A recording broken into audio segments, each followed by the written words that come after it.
This man vanished for 17 years. Yet the world never stopped revering him. Now, with time and space twisted against him, he has returned to Earth once more. Decades spent deep in a dungeon with not a single woman in sight. The moment he spots a beauty on a billboard, he just cannot help himself. 17 years ago, the dungeon tore open without warning. Countless monsters surged up from the depths. ManhwaCapped, the most powerful transcendent on Earth, led 7 mighty warriors into brutal combat against the creatures of the underground. Just as they stormed the final stronghold of the underground civilization, the dungeon began to collapse. To seal the monsters inside for good, ManhwaCapped made the call alone. He stood his ground against 100,000 monsters by himself. With that, the war between humans and monsters, fought across decades, finally came to an end. The 7 surviving transcendents became the heroes of humanity. But ManhwaCapped, who never came back, became something more, a legend. And just like that, 17 years passed. A world free of monsters no longer needed transcendents as protectors. Instead, they compete on behalf of their nations in head-to-head battles. Yet Nation A, the very country that crushed countless dungeons and gave birth to the 7 heroes, sits dead last. The crowd's jeers and the flood of online comments leave Coach Baek Ji-ho utterly speechless. As one of the original 7 heroes, he has lost 3 matches straight since taking the job. The crowd is not wrong. Aside from Baek Ha-yeon, the rest are nobodies. Is Nation A's transcendent program really finished? Thinking back to his old comrades, Baek Ji-ho finds the new generation of transcendents deeply disappointing. No fire, no will. Baek Ji-ho decides this is the moment to resign as head coach. He refuses to let a lifetime of glory be buried here. Just then, the association president calls him. He expects a scolding for failing as a coach. Instead, the news leaves him completely dumbstruck. At that very moment, above the plaza where ManhwaCapped's statue stands, a dimensional rift splits open. A figure drops from the sky. The crowd hears a thunderous crash right in front of the statue. They look closer. It is ManhwaCapped, the hero who vanished 17 years ago. Through the rising noise around him, ManhwaCapped slowly opens his eyes. Damn, I'm finally back. When ManhwaCapped wakes up in the hospital and learns that 17 years have passed, he is genuinely stunned. Only 2.5 days passed inside the dungeon. How could so much time have gone by on Earth? Then it hits him. My savings, my cars, my mansion. The nurse tells him that everyone had assumed he would never return, so following his will, his 50 billion in savings was donated to a children's charity. His luxury cars were auctioned off, and his mansion is now a museum. The only thing unchanged is his face. By Earth's timeline, he should be 47 years old. Could it be the effect of the dimensional distortion? Outside the hospital, reporters form a long queue, each scrambling to be first to interview the returned transcendent. Once the nurse leaves, ManhwaCapped checks his own condition. He activates his analysis eye, and a status panel appears before him. This ability is what made him the strongest transcendent on Earth. It lets him see the current abilities of any target and reveal their future potential. Thanks to this skill, he reached the top 17 years ago. Using it, he also recognized and took in a student of exceptional promise. That student was Baek Ji-ho, who later became one of the 7 heroes. Looking at his current stats, ManhwaCapped is caught off guard. Why has his willpower broken past 100, capping at 110? And what is this new skill? Immunity to death from physical impact. How did he acquire something this broken? Could it be from that final battle? While he is still turning this over in his mind, a knock comes at the door. Yup, are you alright? ManhwaCapped grins at the puffy middle-aged man in front of him. You've gotten a lot weaker, Ji-ho. The two head to the hospital rooftop to catch up. Baek Ji-ho fills him in. He is currently serving as head coach of the national team, training the next generation of transcendents. These days, a competitive sport called Warfire has taken the world by storm. Dungeons are built inside virtual reality, and transcendents from every nation battle it out within them. After the war ended, transcendents had nowhere left to channel their power, so this sport was designed specifically for them. ManhwaCapped watches the clip Baek Ji-ho shows him and feels absolutely nothing. To him, it looks like a bunch of kids playing pretend. He asks, out of mild curiosity, where their country ranks. At the question, Baek Ji-ho stammers and cannot get a single clear word out. ManhwaCapped loses patience. Did your ears go along with your youth? We had plenty of top fighters back in the day. We should be at the top of a little game like this. Baek Ji-ho winces. We are ranked first, last from the bottom. On the way back, ManhwaCapped spots a stunning woman on a billboard and sighs. It's so good to be back on Earth. Baek Ji-ho follows his gaze. That's my daughter. ManhwaCapped suddenly remembers. 17 years have passed. He awkwardly changes the subject, but Baek Ji-ho keeps bringing up Warfire the entire way home. Even knowing Nation A is dead last, ManhwaCapped has zero interest in helping them win. To him, it is just entertainment for the wealthy. He says not calling Batman to report the Joker is already doing the world a favor. ManhwaCapped follows Baek Ji-ho back to his place. The moment he walks in, he is hit with a full-on display of affection from Baek Ji-ho and his wife. ManhwaCapped cannot help but wonder, in this peaceful era without dungeon battles, what exactly is he supposed to do? For the next few days, ManhwaCapped does not step outside once. He is determined to binge every show he missed over the past 17 years. But Baek Ji-ho cannot hold it together. Since ManhwaCapped arrived, reporters have been camped outside non-stop. To get rid of them, ManhwaCapped agrees to hold a press conference. The next day, at the press conference Baek Ji-ho organizes, everyone is buzzing, wondering whether ManhwaCapped will pull a stunt. 17 years ago, he was notorious for being cringeworthy. Sure enough, when it comes to pulling stunts, ManhwaCapped never disappoints. A couple of sharp remarks, and the entire room goes silent. Still, a few hotheads are brave enough. A bald man raises his hand and asks whether whether Seo Mun-yeop intends to join Warfire. Seo Mun-yeop answers without blinking. He will not be joining. The bald man pushes back. Is it a confidence issue? Seo Mun-yeop grins. You seem to be lacking something yourself. Hair. The room erupts. Just as Seo Mun-yeop is about to walk out, a reporter with glasses calls after him. One last question before you go. Yesterday, Gerald said the 7 heroes are paper tigers he could knock down with one punch. Your response? Seo Mun-yeop stares blankly. Who even is Gerald? Is he supposed to be the best there is? The reporter clears his throat. He explains that the current 3 giants of Warfire are Nathan from Nation B, Roy from Nation E, and Daniel from Nation C. Gerald is the pride of Nation D but still a step below the 3 giants. Seo Mun-yeop pinches the bridge of his nose. And this guy had the nerve to run his mouth? Tell him, if he cannot even beat the 3 giants, he should keep his mouth shut. Otherwise, I will bury him in my backyard myself. Word spreads fast. The moment Gerald sees Seo Mun-yeop's dismissal, he boards the next flight to Nation A overnight. But since Seo Mun-yeop is not a registered Warfire player, Gerald takes his frustration out on Nation A's professional team instead. As head coach, Baek Ji-ho is close to tears. You stir up trouble and leave the mess for everyone else to clean up. Seo Mun-yeop shrugs. Even if the sky came crashing down, nothing would stop him from watching his shows. Then something crosses his mind. If it's a national team match, would Ha-yeon be competing too? Barely a moment later, Baek Ha-yeon walks through the door. She heard that her legendary uncle had returned to Earth and rushed home right away. The instant she sees Seo Mun-yeop, she turns into a complete fangirl. She tackles him to the floor. Seo Mun-yeop's face turns red. Ha-yeon, you've grown up. Baek Ha-yeon beams and curls up against him like a kid. He then asks whether she came back for Nation A's tournament. She says the main reason she is here is to see him. Leaning into him, she asks whether he would consider joining Warfire. Seo Mun-yeop points at the TV. He has important business to attend to. Ha-yeon immediately starts pouting, saying her uncle has changed. He used to grant her every single wish. Seo Mun-yeop stares at her. The only thing that has grown is you. When the pouting gets her nowhere, Ha-yeon asks him to come along for her ability test instead. Faced with those pleading eyes, Seo Mun-yeop sighs and gives in. The two head to the Transcendent Association, guided by the staff. Baek Ha-yeon changes and steps into the virtual pod. Here, Seo Mun-yeop learns how Warfire actually works. Transcendents select their weapons through the virtual pod and fight monsters inside a virtual world. After watching Ha-yeon perform, Seo Mun-yeop gives her a half-hearted compliment. Not bad for someone her age. Ha-yeon, annoyed, dares him to try it himself. Seo Mun-yeop tells her flat out he does not play Warfire. Ha-yeon jabs a finger at him. Nobody said play, just take the test. She starts pouting again, saying she has never once seen him fight in her entire life. Seo Mun-yeop groans. Fine, just because you asked. With the staff guiding him, Seo Mun-yeop gets ready. Warfire. Let's see what you've actually got. The data transfer completes, and Seo Mun-yeop enters the virtual space. The familiar atmosphere feels just like being back in a dungeon. He contacts the staff and tells them to throw whatever they have at him. The staff member presses the button. A one-eyed Sarlbon materializes in front of Seo Mun-yeop. The staff member tells Ha-yeon, this is the strongest creature currently in the database. The only question is how long it takes Seo Mun-yeop to finish it. Inside the virtual space, the monster launches at Seo Mun-yeop at full speed. Seo Mun-yeop does not even blink. He tosses aside his weapon entirely. Why even bother bringing this thing? Then he raises a single finger and flicks. The explosion is massive. The monster is obliterated in an instant. The two outside are left completely speechless. Ha-yeon always knew her uncle was strong, but not this absurdly strong. Seo Mun-yeop calmly tells them not to make such a big deal out of it. He asks the staff for another one. He has something he needs to test. A new Sarlbon quickly spawns in, but before anything happens, a strange voice cuts through. As the strongest on Earth, surely a mere Sarlbon is not enough for you. Seo Mun-yeop is still trying to figure out who spoke when an alarm blares from the outside system. Warning! Someone is attempting to breach from an external module. With a burst of scorching flame, a fully armored man charges into the virtual space. You told me to come find you. Does that offer still stand? It is Gerald, the very man Seo Mun-yeop had challenged. Seo Mun-yeop says nothing as Gerald continues to shout. Gerald takes the silence as disrespect. He attacks without another word. His axe is nearly there, but the next second it cuts through nothing. While Gerald is still trying to process this, a chilling voice rises from directly behind him. Did you think I was scared? Please? I finally have someone worth testing myself against. Why would I let you go so easily? Outside, Ha-yeon and the staff are completely baffled. Why would a transcendent from Nation D just hack into their server like this? The truth is, it was orchestrated by Lim Jin-tae, the association president. Baek Ji-ho was in on it too. They were hoping this would spark Seo Mun-yeop's interest in Warfire. Inside the virtual space, Seo Mun-yeop has already gotten a solid read on Gerald through their initial exchanges.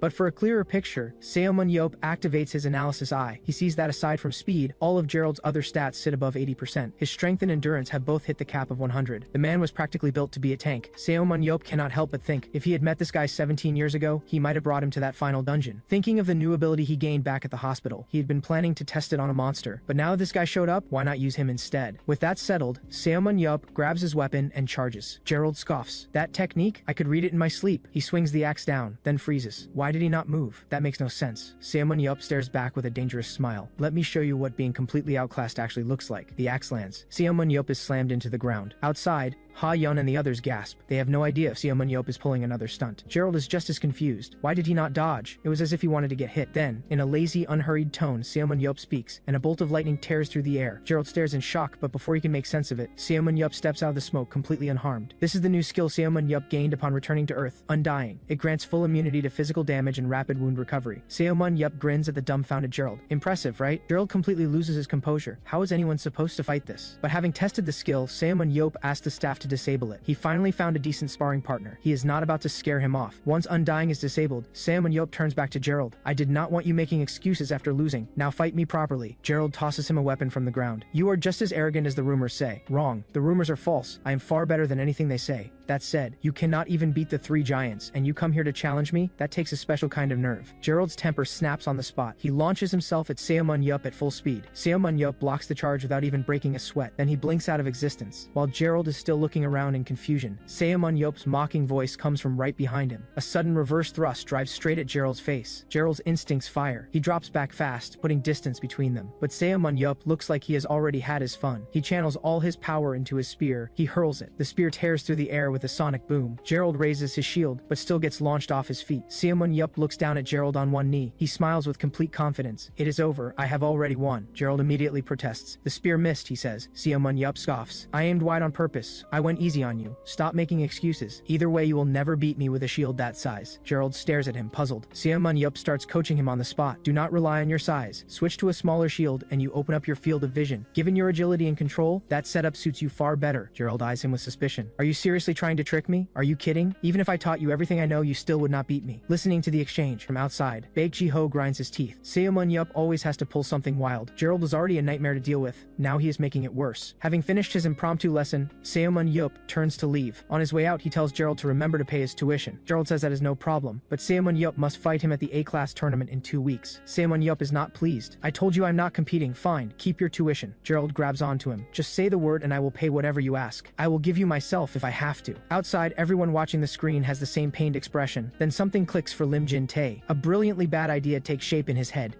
Looks like it is time to make use of this situation. After Seo Mun-yeop wraps up with Gerald, Lim Jin-tae hands the footage of their conversation to the media. He also leaks a statement. If Nation D wins their upcoming match with a clean sweep, Seo Mun-yeop will personally compete in a friendly match between the two nations. Seo Mun-yeop is at home watching his shows when he sees the news. He hits the roof. If Lim Jin-tae were not his oldest friend, he would tear the entire Transcendent Association to the ground. Lim Jin-tae puts on his best wounded look and says he had no choice. Being the president of the Warfire Association comes with enormous pressure, but he tells Seo Mun-yeop not to worry. There are 3 matches in the series. If Nation D fails to win even one match with their full roster intact, the friendly match is off. Seo Mun-yeop is not happy about it, but for the sake of their long history, he lets it go. He makes one thing clear though, this is the last time. The moment even one Nation D player goes down, no amount of begging will get him into that match. Lim Jin-tae swears up and down that it is a deal, but what Seo Mun-yeop does not yet know, Nation A's Transcendence never failed to disappoint. This match is practically guaranteed to go the wrong way. Back home, Seo Mun-yeop settles in to get back to his shows, but every channel is running stories about him. It drives him up the wall. Just as he is about to step outside for some air, he hears the sounds of Ha-yeon training nearby. Baek Ha-yeon is working on her agility under her father's supervision. Baek Ji-ho tells her that as a support striker, the key to supporting her teammates better is to sharpen her mobility above all else. Seo Mun-yeop overhears this from behind and immediately senses something is off. He activates his analysis eye and pulls up Ha-yeon's stats. Ha-yeon's agility is already maxed out, and her growth ceiling is far lower than her father's was at her age, yet her potential in strength and endurance far exceeds his. Baek Ji-ho's training method may have worked for himself, but applied to his daughter it is completely wrong, and positioning her as a support striker is an even worse idea. Seo Mun-yeop looks over at Ha-yeon catching her breath. He thinks to himself, this is their ace? At this level they might not take out a single Nation D player. He steps in and tells Ha-yeon to stop training agility and speed entirely. Baek Ji-ho pushes back. He believes she still has room to improve. Seo Mun-yeop points straight at him. Your daughter has the same speed type build as you, even the same ability. That is why you want to mold her in your image, but she is not you. He turns to Ha-yeon. You keep using your whip to bind enemies and hand them off to your teammates. That is entirely wrong. You are capable of finishing them yourself. Why hand them over to teammates who cannot even close the deal? What you need to train right now is strength and swordsmanship. He picks up a weapon from the ground to demonstrate. The whip coils around the sandbag. Seo Mun-yeop drives a clean horizontal slash. In the blink of an eye, the sandbag is split clean in two. Both of them stand there with their mouths open. Seo Mun-yeop says calmly, starting today, Ha-yeon's role changes from support striker to close range fighter. For the next 14 days, I will be training her personally. Back home, Gerald takes Seo Mun-yeop's advice to heart and swaps his massive shield for the smallest size available. The results speak for themselves. The weakness he had been carrying is gone. Even his manager notices the change and tells him, keep this up, and beating the three giants is only a matter of time. Gerald asks him, if you put enough number on this improvement, what would it be worth? The manager thinks it over. About 10 million. Master this style fully and your next contract renewal could be worth even more. Gerald looks over at Manhwa on the TV screen. Good. Wire 10 million to Manhwa right now. Tell him it is tuition from Gerald. Well, nobody expected the bald guy to actually be a man of his word. 2 weeks pass in no time. The match between Nation A and Nation D opens to a roaring crowd. The host makes the introductions and both teams take the field one by one. Manhwa is seated in the stands, genuinely curious to see what Ha-yeon can do in her new role. The dungeon chosen for this match is an underground ancient city guarded by skeleton warriors, the Palace of Maltaborni. It has 3 floors, each with a boss. The first floor holds the skeleton warlord, the second floor, the Death Knight, and at the very top, the Bone Dragon and the Sorcerer. The rules are simple. Wipe out the opposing team to win. Killing monsters or enemy players earns kill points. The more points you stack, the greater the rewards. Both teams enter their virtual pods. The first match begins. Both sides push toward the boss from opposite ends of the map. The Nation D Transcendent team, led by Gerald, moves with disciplined precision. Their mobility is not the fastest, but their defense is an absolute wall. Nation A's team, led by Baek Ha-yeon, is the complete opposite. They skip past the lower-level enemies on the first floor and charge straight for the boss room. Watching his daughter charge across the screen, Baek Ji-ho quietly cheers her on. This strategy was his idea. It is a high-risk move, but a successful run would net them a massive kill point lead. And once the boss falls, the first floor locks down within minutes, potentially throwing Nation D's entire game plan into chaos. Ha-yeon reaches the skeleton warlord fast, but as the fight begins, Nation D scouts have already spotted everything. The intel is relayed back to Gerald immediately. Gerald orders his team to stop hunting and converge on the boss zone as fast as possible. But Gerald's own speed is a limiting factor. He turns to one of his teammates. This is on you and your ability now. Meanwhile, Ha-yeon and her teammates are deep in their fight against the skeleton warlord when Gerald comes flying in like a cannonball. He cuts off Ha-yeon's attack on the boss and slams straight into her, knocking her out of the match. Outside the screen, Baek Ji-ho stares in shock. He can see it. Gerald was launched across the map using a teammate's ability. Without Ha-yeon, the rest of the team stands no chance against Nation D. They are wiped out soon after. Ha-yeon steps out of her virtual pod looking crushed. She had her uncle's coaching this time, so why did they still lose? She pushes open the locker room door and walks straight into Manhwa's voice. He has seen enough. That match was painful to watch. He is going to draw up their strategy himself, and it will be a strategy that takes Gerald down at least once. The second match gets underway quickly. This time, Nation D splits into 2 squads from the opening. A 6-man advance squad uses their speed to lock down the hunting zones early. Gerald leads the second squad and focuses entirely on kills. Over on Nation A side, they abandon their defensive approach entirely and charge as one. The commentators are left completely dumbfounded. Did Nation A just break? Why did the entire team turn into hotheads? In the stands, Manhwa watches with a quiet smile. Good. Follow the plan and there will be an opening. The strategy Manhwa designed is a surprise attack. He cleared this very dungeon himself when he was young. On the surface, the Palace of Maltaborni appears to be a one-way structure, but hidden beneath it is a side passage built by the underground civilization, a secret route perfectly suited for ambushes. Very few people know how to find it. As long as the map is a faithful reconstruction, it will be there. Manhwa's instructions are clear. Once the full team is inside the secret passage, hit the scattered Nation D squad all at once. And when facing Gerald directly, go for his legs. Switching to the smaller shield has narrowed his defensive range, and covering his teammates is no longer as natural to him. That means he is not fully adapted yet. Finish the fight before he does. On top of that, Nation D needs to win with their full roster intact. Under that kind of pressure, hit from ambush by a force twice their size, Manhwa is certain Gerald will fall. Inside the virtual battlefield, Nation D scout near the boss zone is wondering where the entire Nation A team disappeared to, when Ha-yeon and her teammates have already found the secret passage. Gerald is mid-hunt when the wall behind him explodes. All 11 Nation A players pour through at once. Gerald's heart jolts. He throws up his defense immediately, but the attack is not aimed at him. It is aimed at the support players behind him. He takes down 3 Nation A players, but loses 2 of his own support players in the process. 3 against 8 is already a losing position, and Ha-yeon knows exactly where to hit him. Before long, all that remains is Gerald, with a broken leg. Gerald knows. A turnaround this fast, this precise, it could only be Manhwa's doing. The moment Nation D's ace Gerald is eliminated, the crowd erupts. This is an unbelievable turnaround. Nation A just took down 5 Nation D players. Baek Ji-ho stares at the big screen in a daze. Manhwa stands behind him completely calm. See? Told you. Ha-yeon was always going to take Gerald down. The match between Nation A and Nation D is over. 5 kills is a historic performance, but they still lost. Still, for the Nation A team, this is a long-awaited breakthrough. They finally snapped their losing streak,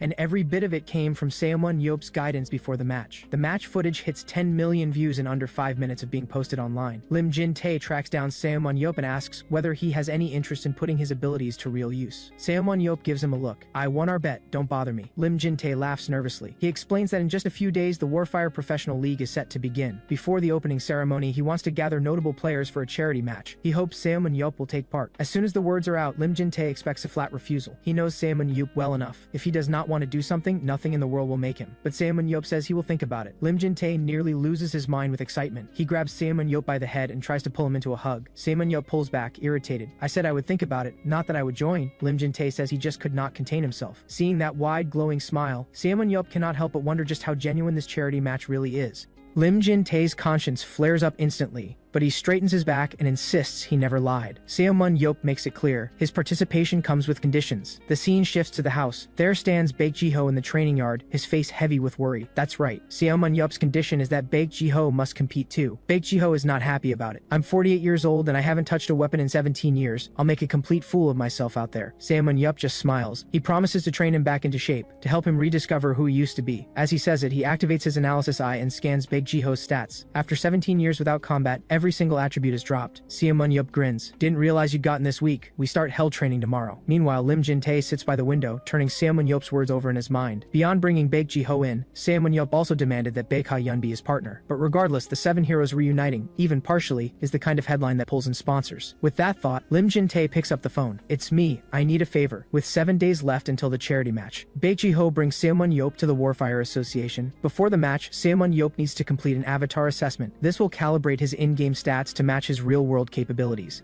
The assessment covers 3 areas: strength, agility, and focus. The tests themselves are straightforward. Pull the handle, get your strength score. Seomun-yup follows the instructions and pulls 3 times in a row. The scores come in 813, 817, 819. Nothing remarkable. The staff barely react. Then comes the agility test. Following the instructions, Seomun-yup begins weaving through the course, but this time, the number that flashes up leaves the staff standing outside completely stunned. 971. For reference, Nathan, the fastest on land, sits at 1007. This score already puts Seomun-yup among the top few in the world. But Seomun-yup isn't satisfied. He thinks, push a little harder, and there might be more room to grow. With that thought, he sharpens his focus. He can't quite explain it, but today, he feels incredible. Locked in, Seomun-yup runs the course again. This time he's even faster. When the result appears, everyone outside gasps. How is that possible? Seomun-yup has scored 1007, tied with Nathan, the fastest transcendent on land. Seomun-yup is puzzled. His agility attribute is 97%. Nathan's is 100%. How could they possibly score the same? He decides to retest his strength. This time he focuses first, then pulls with everything he has. The score jumps again, 890. Seomun-yup reflects on the change. That sensation just now, it feels strangely familiar. Then it hits him. That's it. The same feeling from when he was left alone in that final dungeon, fighting with everything he had. The moment he pushed his willpower far beyond human limits, staring death in the face. No wonder his willpower broke through the human ceiling. So that breakthrough carries other effects too. With that mystery solved, Seomun-yup moves on to the final test. A glowing orb, designed to measure focus score. Place your hand on it, channel your focus, and the orb changes color. Seomun-yup had already pushed his focus score to the maximum of 100 through meditation. This test holds no challenge for him. The moment his hand touches the orb, the number climbs so fast it leaves everyone outside frozen in place. The orb turns deep black violet. The final score appears on the big screen. The staff's jaws drop. None of them can speak. 1030. He has just shattered the all-time human record. Word spreads fast. Seomun-yup is entering the charity match hosted by Nation A. The big players from around the world begin to move. Furman, Nation D's most prominent agent, steps off the plane and can't help but reflect. 15 years ago, Nation A was overflowing with elite fighters, and it was thanks to him recruiting so many of them back to Nation D that he was able to build his top-tier agency. His one regret was never landing Baek Ji-ho. But back then, none of the 7 heroes had any interest in warfire. This time though, he absolutely cannot let Seomun-yup slip through his fingers. And Furman isn't alone. Jack, one of Europe's top agents, has also arrived in Nation A. Even the Moro brothers from Nation B have shown up. They all share the same goal. Sign Seomun-yup. Then, the sharp click of heels echoes through the airport. Everyone turns. The atmosphere freezes. It's Shulan, the youngest member of the former 7 heroes. "Relax, everyone. I just came to see Seomun-yup." On the other side of town, when Seomun-yup hears that Shulan has arrived, he is not thrilled. 17 years ago, Shulan was chosen as one of the 7 heroes for her rare and extraordinary ability. The only daughter of a wealthy family, she had been under full government protection since childhood, living like royalty every step of her life. But after she joined Seomun-yup's team, he would tear into her without mercy over tactical coordination every single time. So hearing that she's here now sends a chill straight through him. Baek Ha-yeon can practically smell the drama brewing. Baek Ji-ho tells Seomun-yup to set it aside for now. The match is what matters. Seomun-yup shrugs it off. With himself, Baek Ji-ho, and Baek Ha-yeon, that lineup is more than enough. Everyone else can just coast to victory. But then, a figure in the crowd catches Seomun-yup's eye. His name is Choi Hyuk. His stats aren't maxed out, but he possesses 2 exceptional skills: focus focus, concentration, and endurance boost, especially that second one, and his strength ceiling sits at 90. With the right training, he could become a genuinely solid tank. That thought barely finishes forming before Seomun calls him over. When he finds out Choi Hyuk is currently playing as a close-range fighter, Seomun brain short-circuits. Are you out of your mind? You could be a tank and you're out here as a close-range fighter? Do you even know what your own skills do? Choi Hyuk explains that he considered it, but his smaller build pushed him toward an offensive role, and his focus concentration skill fits naturally with attacking. And there it is. This kid has no idea he's already awakened his second skill. Seomun has Baek Ha-yeon bring over a shield. He tells Choi Hyuk, no time for long explanations. Just strap the shield to the left side of his chest and don't ask questions. Choi Hyuk looks completely lost, but before he can say a word, Seomun fixes him with a cold stare. Don't argue with me, kid. Starting now, you're the team's tank. Choi Hyuk looks like a kicked puppy, but there's no time to protest. The crowd roars. Both teams make their entrance. Killing time, Seomun idly scans the area. Then a bleached blonde kid blowing bubbles catches his eye. Shim Young-soo has decent overall stats, but his willpower is absolute garbage. Seomun who clawed his way up from nothing, has never had patience for people without grit, and the feeling is mutual. Shim Young-soo has no respect for Seomun either, especially after Seomun lectured them at the last match. Who does that ancient fossil think he is? Never even played Warfire and acting like he knows everything. Seomun clocks the attitude immediately. He strolls over. Seems like you've got a problem with me. Shim Young-soo sneers. Obviously, you were putting on quite a show last time. You've never even played Warfire. You're a relic. Bet I'll destroy you out there. That genuinely amuses Seomun. Well, thanks to you, I think I'm starting to take an interest in Warfire. You're done today. Both teams step into their virtual pods. The arena erupts. Among the audience, beyond the top agents, Gerald himself has also arrived. The map for this match is the Spinning Caves of Asha, a terrain made up of 3 circular arenas with a secret passage at the center that leads underground. The monsters include Arachne, skeleton warriors, and Sarlbon. Before entering the dungeon, Baek Ji-ho has the strategy mapped out. Everyone clears Zone 5-1, then immediately moves to Zone 5-2. Meanwhile, Seomun goes alone to take down the boss in Zone 5. Once the boss dies, Zone 5 seals off. So everyone needs to time their kills to finish simultaneously. The team murmurs among themselves. Can someone really solo Sarlbon? Even the strongest teams need 3 people for that. But Baek Ji-ho doesn't explain. He moves straight on to the Zone 6 strategy. You don't earn the title of World's Strongest for nothing. A monster at that level? Barely a warm-up for him. The match begins, and Seomun begins his hunt. Working alongside Baek Ji-ho, the two of them cut through monsters at a blistering pace. The crowd goes wild. A legendary duo reunited. Their synergy is flawless, their power undiminished. In no time, the first zone is cleared. Arachne may not be the most fearsome creature, but without piercing that hardened shell, no attack does a thing. Seomun launches the technique again and again. The Bald brothers in the audience are completely in awe. This is Seomun signature move, the 100-centimeter thrust technique. Quite a sight to behold. But for Shulan, this is nothing new. What looks like a basic throwing move, Seomun has turned into something extraordinary. The moment the throw activates, the spear rockets forward at blinding speed. And what Seomun does is catch it again before it travels 100 centimeters. A lightning-fast thrust and pull cycle that puts the monster through relentless, agonizing punishment. The catch, this insane technique requires catching something moving like a bullet. One mistake and it all falls apart. Shulan watches quietly. You really haven't changed at all, Seomun. Meanwhile, Baek Ji-ho is rallying the team to push into Zone 2. That's when he notices Seomun is gone. Choi Hyuk tells him he said he wanted to stretch his legs a bit. He's probably already at the boss room. Baek Ji-ho sighs. That guy never changes, always pulling stunts like this. He gathers the remaining 9 and pushes forward to clear Zone 2. Meanwhile, deep inside the boss chamber of Zone 3, Seomun stands before Sarlbon smiling. As if sensing that unnerving familiarity, Sarlbon lets out a thunderous roar and lunges. Seomun sidesteps it without so much as flinching, still as hot-headed as ever. As he speaks, electricity crackles along the length of his spear. He channels the full force of the lightning and drives it forward with everything he has, pushing the strike to its absolute limit. The blue tip of the spear buries itself into the serpent's lower jaw, but the blow doesn't finish it. By the time the rest of the team arrives, the boss is barely breathing, stripped of any ability to fight back. It turns out Seomun had figured something out. The higher the level of a kill in virtual space, the greater the stat boost the attacker's avatar receives. So he deliberately left the finishing blow for the weaker members of the team. He leaps down from Sarlbon. Baek Ji-ho, Ha-yeon, come with me. I just had a brilliant idea. No sooner has the first boss fallen than Seomun takes Baek Ji-ho and Baek Ha-yeon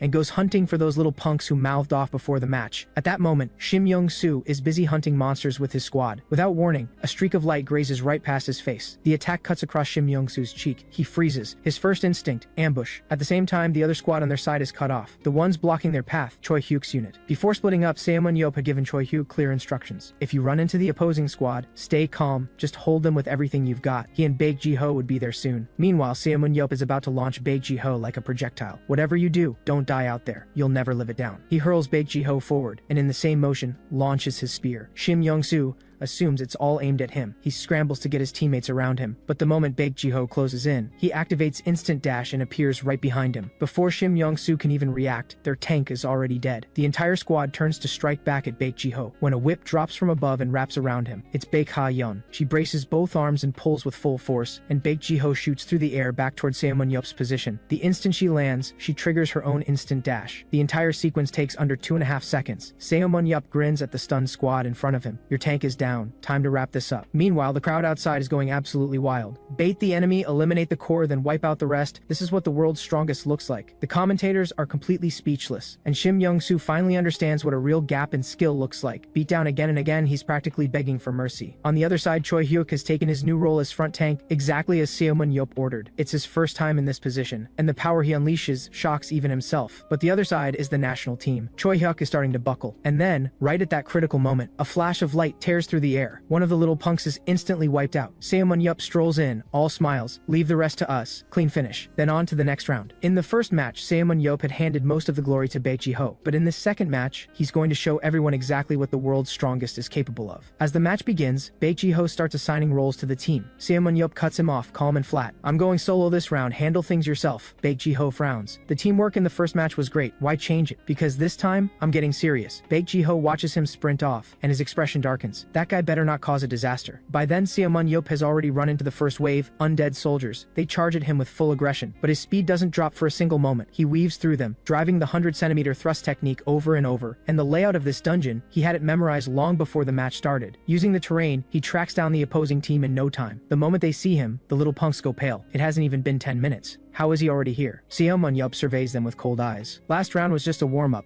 This time, start screaming. Their captain, Chae Yu-hyun, shouts for the team to stay calm, then immediately tells everyone to run. Seomun-yup smiles as they scatter. Since you're being so cooperative, I'll take my time with you. He raises his spear and activates his analysis eye. Absolute scrubs, nothing impressive here. The spear launches. It punches straight through one of the little punks from behind. First kill secured. The others are already gone. Seomun-yup doesn't mind. They can run. They'll all fall by his hand eventually. By the time the little punks make it to the deepest level of the dungeon, Seomun-yup materializes right in front of them and sends their minds blank. Chae Yu-hyun orders everyone to tighten up. Don't let him ambush again. But Seomun-yup is already walking calmly toward the open platform at the center. Even the commentators have no idea what he's about to do. Seomun-yup stares into the abyss at the center and calculates quietly. At the pace those little punks were retreating, they should be at the bottom by now. Let's see if I'm right. Power surges into the spear. He hurls it straight down into the abyss. The spear tears through the darkness like a dragon diving into the deep. The little punks below feel a sudden rush of cold air from above, and before anyone can react, one of them is run clean through. Chae Yu-hyun is completely dumbfounded. The commentators outside are in pure shock. That is without question the greatest kill we have ever seen in the history of Warfire. With two teammates down, the little punks start turning on each other. Shim Young-soo, with his rock-bottom willpower, is first to crack. He rounds on Chae Yu-hyun. All you do is run.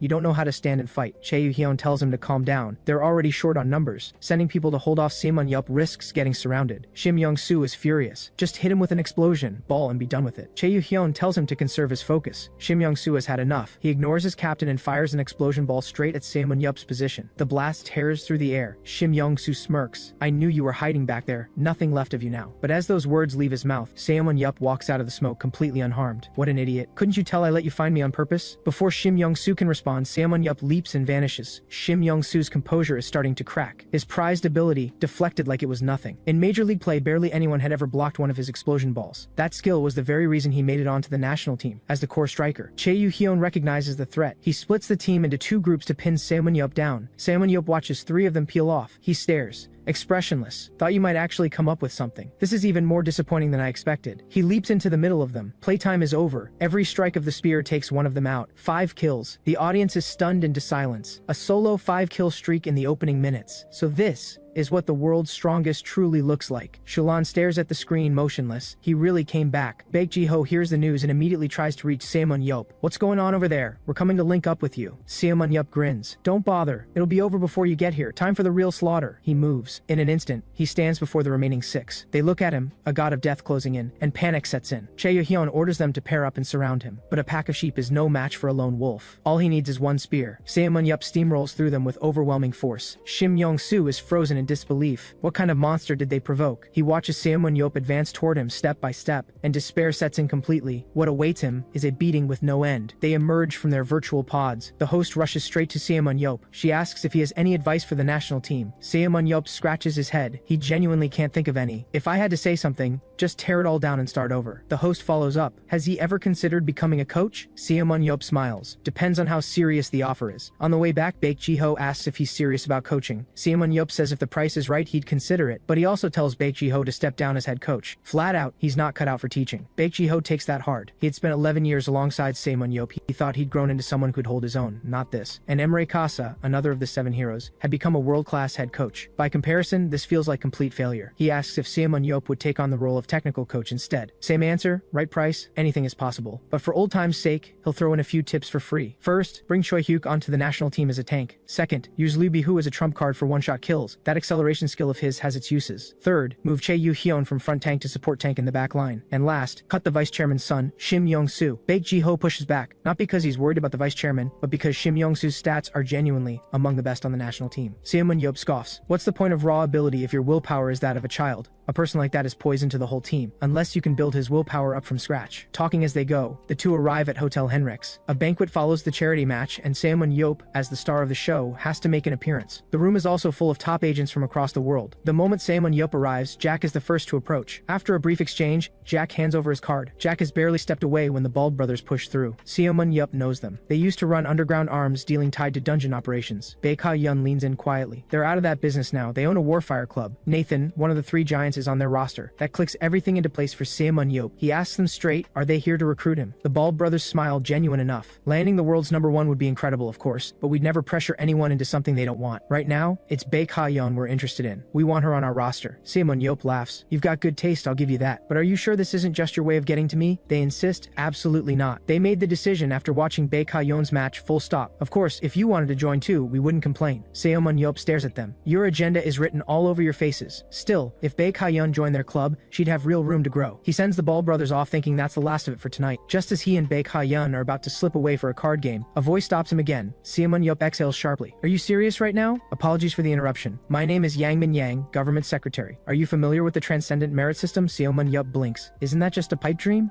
Yang Min-yang explains. The system has been in effect for 17 years. Everyone simply assumed Seomun-yeop was never coming back, so they intend to release all 17 years of accumulated rewards to him at once. The exact figure, 2,568,000,000. After the charity banquet wraps up, Lim Jin-tae tracks Seomun-yeop down. He's not happy. You went way too hard today. Those national team kids are completely shattered. Seomun-yeop shrugs. As the head of the association, sounds to me like you're the one who's not up to the job. There's nothing left to say. Inviting Seomun-yeop to this charity match is probably the biggest regret of Lim Jin-tae's life. He asks directly, will Seomun-yeop take the technical coach position for the national team? He's already put in the request. A generous salary is on the table. But Seomun-yeop just smiles. He has other plans. Between the merit system payout and his existing savings, he now has 16 billion. So he's going to become a club owner and build players himself. When he gets back home, there's a woman waiting around the corner of the street. It's Shulan, one of the 7 heroes. Seomun-yeop breaks into a cold sweat. Shulan has never been good at hiding her feelings. What is this about? Please don't let it be revenge. It's been years. Seomun-yeop can't help himself. He activates his analysis eye. Every one of Shulan's attributes has hit the ceiling, and she's gained a new skill, a tracking ability. She's come a long way from the girl he used to know. He walks up. You here for revenge? Shulan smiles faintly. I'm not as petty as you think. I just came to confirm you were really back, and now that I have, I'll be going. Before he can get a word in, she turns and walks away. Seomun-yeop and Baek Ji-ho exchange a look. Neither of them understands what just happened. What Seomun-yeop doesn't know, 17 years ago, that girl had already quietly given him her heart. But Seomun-yeop, a true Sigma male, is not the type to fall so easily. Back home, Seomun-yeop dives straight into researching clubs. Baek Ji-ho sees he's serious and offers to pitch in financially if needed. Even a B1 club, he could buy it and hand it over. Seomun-yeop gives him a look. Quick question though, what's B1? Baek Ji-ho explains. B1 and B2 are standard 11-player league tiers. B7 is a 7-player format, lower operating costs, but the talent pool is thinner. Seomun-yeop thinks it over. B2 it is. He's not a miracle worker. He can't turn a room full of deadweights into geniuses. He calls Lim Jin-tae. Does he know of any clubs currently on the market? Lim Jin-tae points him toward Hanjin Club. After Lim Jin-tae recommends Hanjin Club, Seomun-yeop quietly goes to watch one of their matches, and that's when he spots her, Lee Na-yeon, a bench player. What catches him completely off guard? Her agility growth ceiling is a perfect 100. On top of that, she has a skill that lets her leap 20 meters. He doesn't hesitate. 5.1 billion. The club is his. Everyone else thinks he's lost his mind, but Seomun-yeop has no doubt he will take them to B1. As evening falls, Seomun-yeop arrives at the club alone. He takes takes in the worn-down training facility, a quiet sigh. The place is rough. Then someone calls out, "Outsiders aren't allowed in here." Then realizes this is the new owner. The attitude flips instantly. Seo Man-yeop throws an arm around him. "Don't call me boss, call me big brother. Work hard. I'll give you a raise next year." Choi Dong-jun is the club's coach. He takes Seo Man-yeop on a full walkthrough. 14 players on the current roster. Seo Man-yeop gets a feel for the place. The equipment is old, but there's space. Plenty of it. What matters most right now is the players. In the break room shortly after, Seo Man-yeop meets the girl known as Lee Na-yeon. The sudden summons from the boss catches Lee Na-yeon completely off guard. Seo Man-yeop points out her weaknesses, then declares he will turn her into the team's main player. Lee Na-yeon freezes. "I've been a permanent bench warmer. I've barely ever played." "Are you sure?" "Absolutely. I'm going to turn you into the Phantom Trickster." Lee Na-yeon is completely lost. What on earth is that supposed to mean? Is her boss out of his mind? Seo Man-yeop explains. Her edge is speed. Push that speed to the limit, and pair it with her bow to cause chaos behind enemy lines. In other words, she can constantly steal kills from the opposing team. The moment the enemy loses their temper, she uses her speed advantage to vanish. Because she's disrupting their hunt, they can't let her go. But because of her speed, they can't catch her either. That's how she breaks their entire strategy apart. And the battle plans he has built around Lee Na-yeon, there are many more to come. As long as she puts in the work, who knows? She might even make the national team one day. At those words, Lee Na-yeon nearly screams with excitement. Seo Man-yeop cuts her off immediately and waves in the next person. Let's see how many more hidden gems are waiting to be shaped. This scrawny, four-eyed kid turns out to be a hidden master of swordsmanship. Ji-hun has always been the team's support. He has a skill that uses focus to generate a barrier, but his weapon and physical technique cap sits at 95. Seo Man-yeop calls him in and tells him, starting today he is no longer a support. From now on he will compete as a close-range fighter. Ji-hun just stares. "I've always been a support. You called me in out of nowhere just to tell me this?" Seo Man-yeop is done. He tells Ji-hun he has real talent in swordsmanship, and this isn't just empty talk. Still, Ji-hun remains skeptical. After all, his burst power and agility scores are both low. Frustrated beyond belief, Seo Man-yeop fires back. "That's because you always hide behind everyone else." And he absolutely hates that. Yes, every team needs a support, but only someone with at least 2 skills can truly function in that role. Ji-hun only has 1, the barrier skill, so he's going to equip him with a weapon right now. Ji-hun asks quietly, "So, you're training me to be a sword-wielding support?" That does it. Seo Man-yeop completely loses it. "Are you even listening to me? Why are there so many oddballs in this club? From now on, you are a close-range fighter."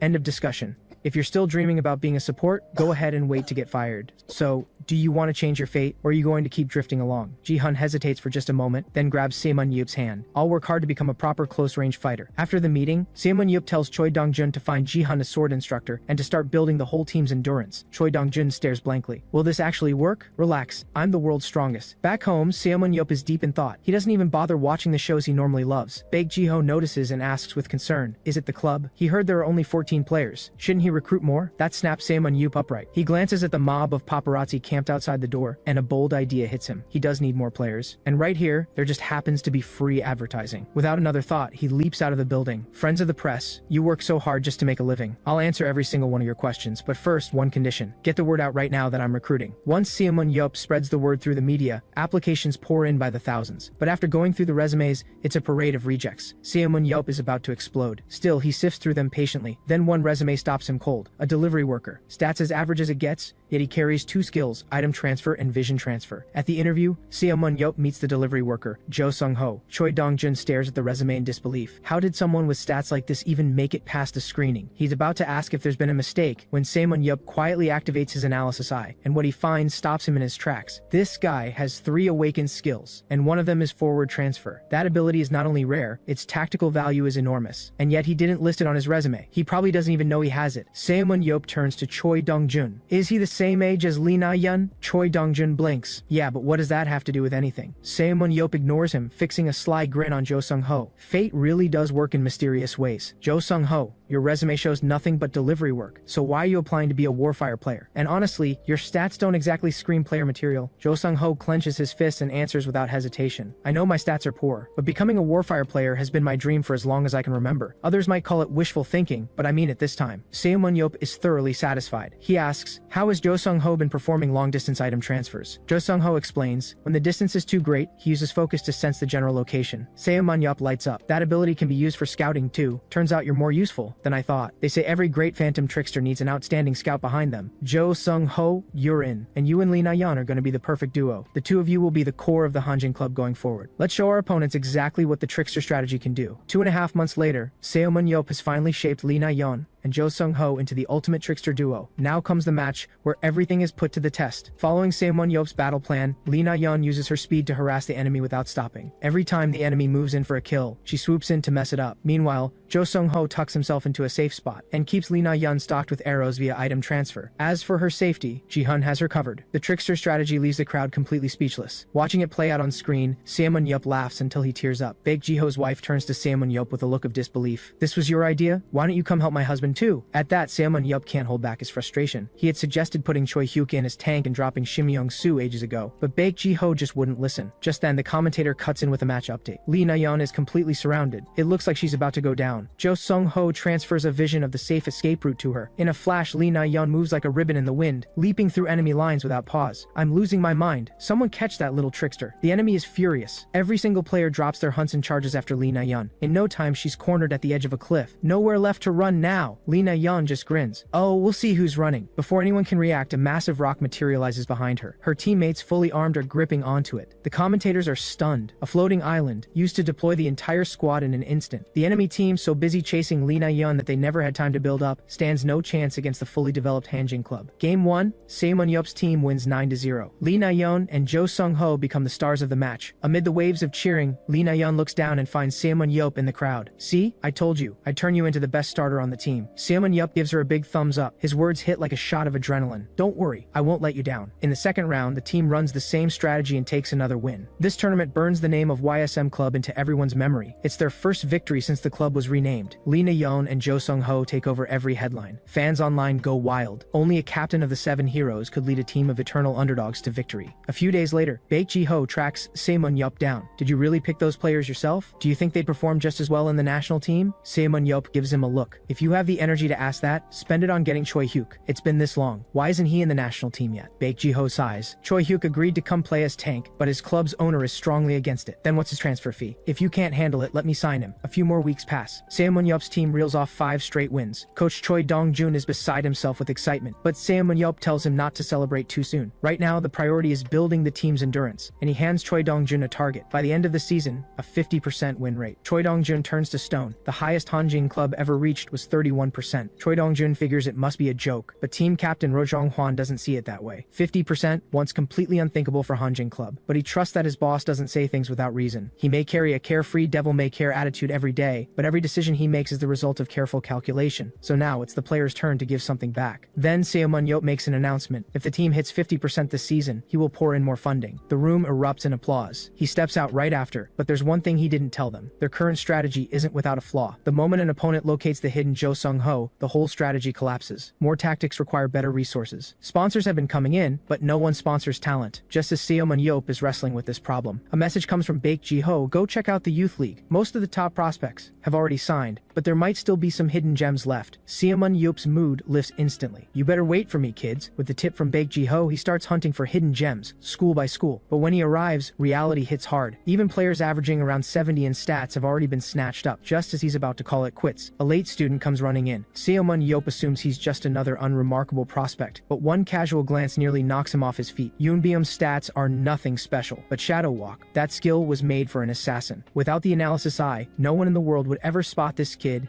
and the extraordinary ability he carries. Saemun-yeop moves to sign Yoonbyum right then and there. Yoonbyum is startled. "You don't even know me. Why would you offer me a spot? My strength is low, my speed is low, even my ability is ordinary." Saemun-yeop narrows his eyes. "Are you questioning my judgment? I'm the one who discovered Lee Na-yeon and Jo Sung-ho. Ji-hun used to be a nobody of a support. I found him too." Even so, Yoonbyum can't shake his self-doubt. Saemun-yeop explains, his ability is tied to his personality. It falls under the shadow attribute, and that can be changed with effort. He offers a deal, 3 years. If Yoonbyum wants out at the end, he'll receive 300 million in compensation. That number stops Yoonbyum cold. He asks if he can talk it over with his mother first. Saemun-yeop grabs him. "What's there to discuss? Let's go." Back home, Yoonbyum's mother happily hands over her son without a second thought. With this first success, Saemun-yeop heads into the rest of his scouting with full confidence. But the reality is brutal. Nearly every school has been cleaned out. By evening, he reaches the last school on his list, and what he finds there irritates him even more. There's clearly a student here with solid stats and a strong ability, but the kid is stone cold stubborn. He says warfire is just a hobby to him. What he really wants is to become a writer. one who brings people dreams and hope. SeoManhwa is about to lose his patience. Then the word writer catches his ear. A plan forms instantly. He tells Choi Jong-min he was the hero who brought the world dreams and hopes 17 years ago. His biography has been published for years. His life is a novel. Write it out, and it would be a dark fantasy unlike anything the world has seen. He even hints at sharing untold stories from inside the dungeons, but only if Choi Jong-min joins the team. At that, Choi Jong-min can't hold back any longer. He signs on the spot. From this point on, SeoManhwa's team finally begins to take real shape. Just as he's leaving, Choi Jong-min calls after him. Why can't he find any weaknesses on SeoManhwa? His observation ability can pinpoint the weaknesses of national team players. And someone as perfect as you, why become a club owner? If you competed instead, wouldn't that mean? Before he can finish, SeoManhwa cuts him off. I have no interest in bullying beginners. After all, I'm just a living legend. After learning that Choi Hyuk still hasn't been selected for the national team, SeoManhwa heads straight to Twin Star Club that same day. The security team forms a wall outside, so he puts on a quick combat display right there on the spot. And just like that, SeoManhwa strolls right in. Taking in the gleaming towers all around him, SeoManhwa can't help but think, money really is a beautiful thing. Other teams get to train on proper tracks. His team climbs a mountain every single day, all because his club sits 500 meters up the side of a mountain. Just then, the club manager intercepts him. Knowing SeoManhwa is not someone to mess with, the manager tries to smooth talk him out the door. SeoManhwa doesn't buy it. He goes straight to the point. Why is Choi Hyuk being kept out of the national team? The manager breaks into a cold sweat. Coach Choi Moon-sung won't agree to reposition Choi Hyuk as tank. What does that have to do with me? That's what he thinks. But he smiles pleasantly and says they're working on it. SeoManhwa wastes no more words and heads straight to the coach's room. The moment Coach Choi Moon-sung sees SeoManhwa, he can't bring himself to make eye contact. SeoManhwa is puzzled. Have we met before? Your face is really familiar. Choi Moon-sung panics immediately and denies any connection. But it doesn't take long. Back in 1993, at the entrance to the Vengeful Spirit Temple dungeon, an unprecedented large-scale raid that involved nearly 200 transcendents. SeoManhwa, a rising talent at the time, was among them. He was 18 years old. Choi Moon-sung, 24 at the time, used his age as an excuse to defy orders. He triggered a trap on his own and added 9 full hours to the raid. When they came out, SeoManhwa nearly beat him to a pulp. And now, after all these years, of all people to run into.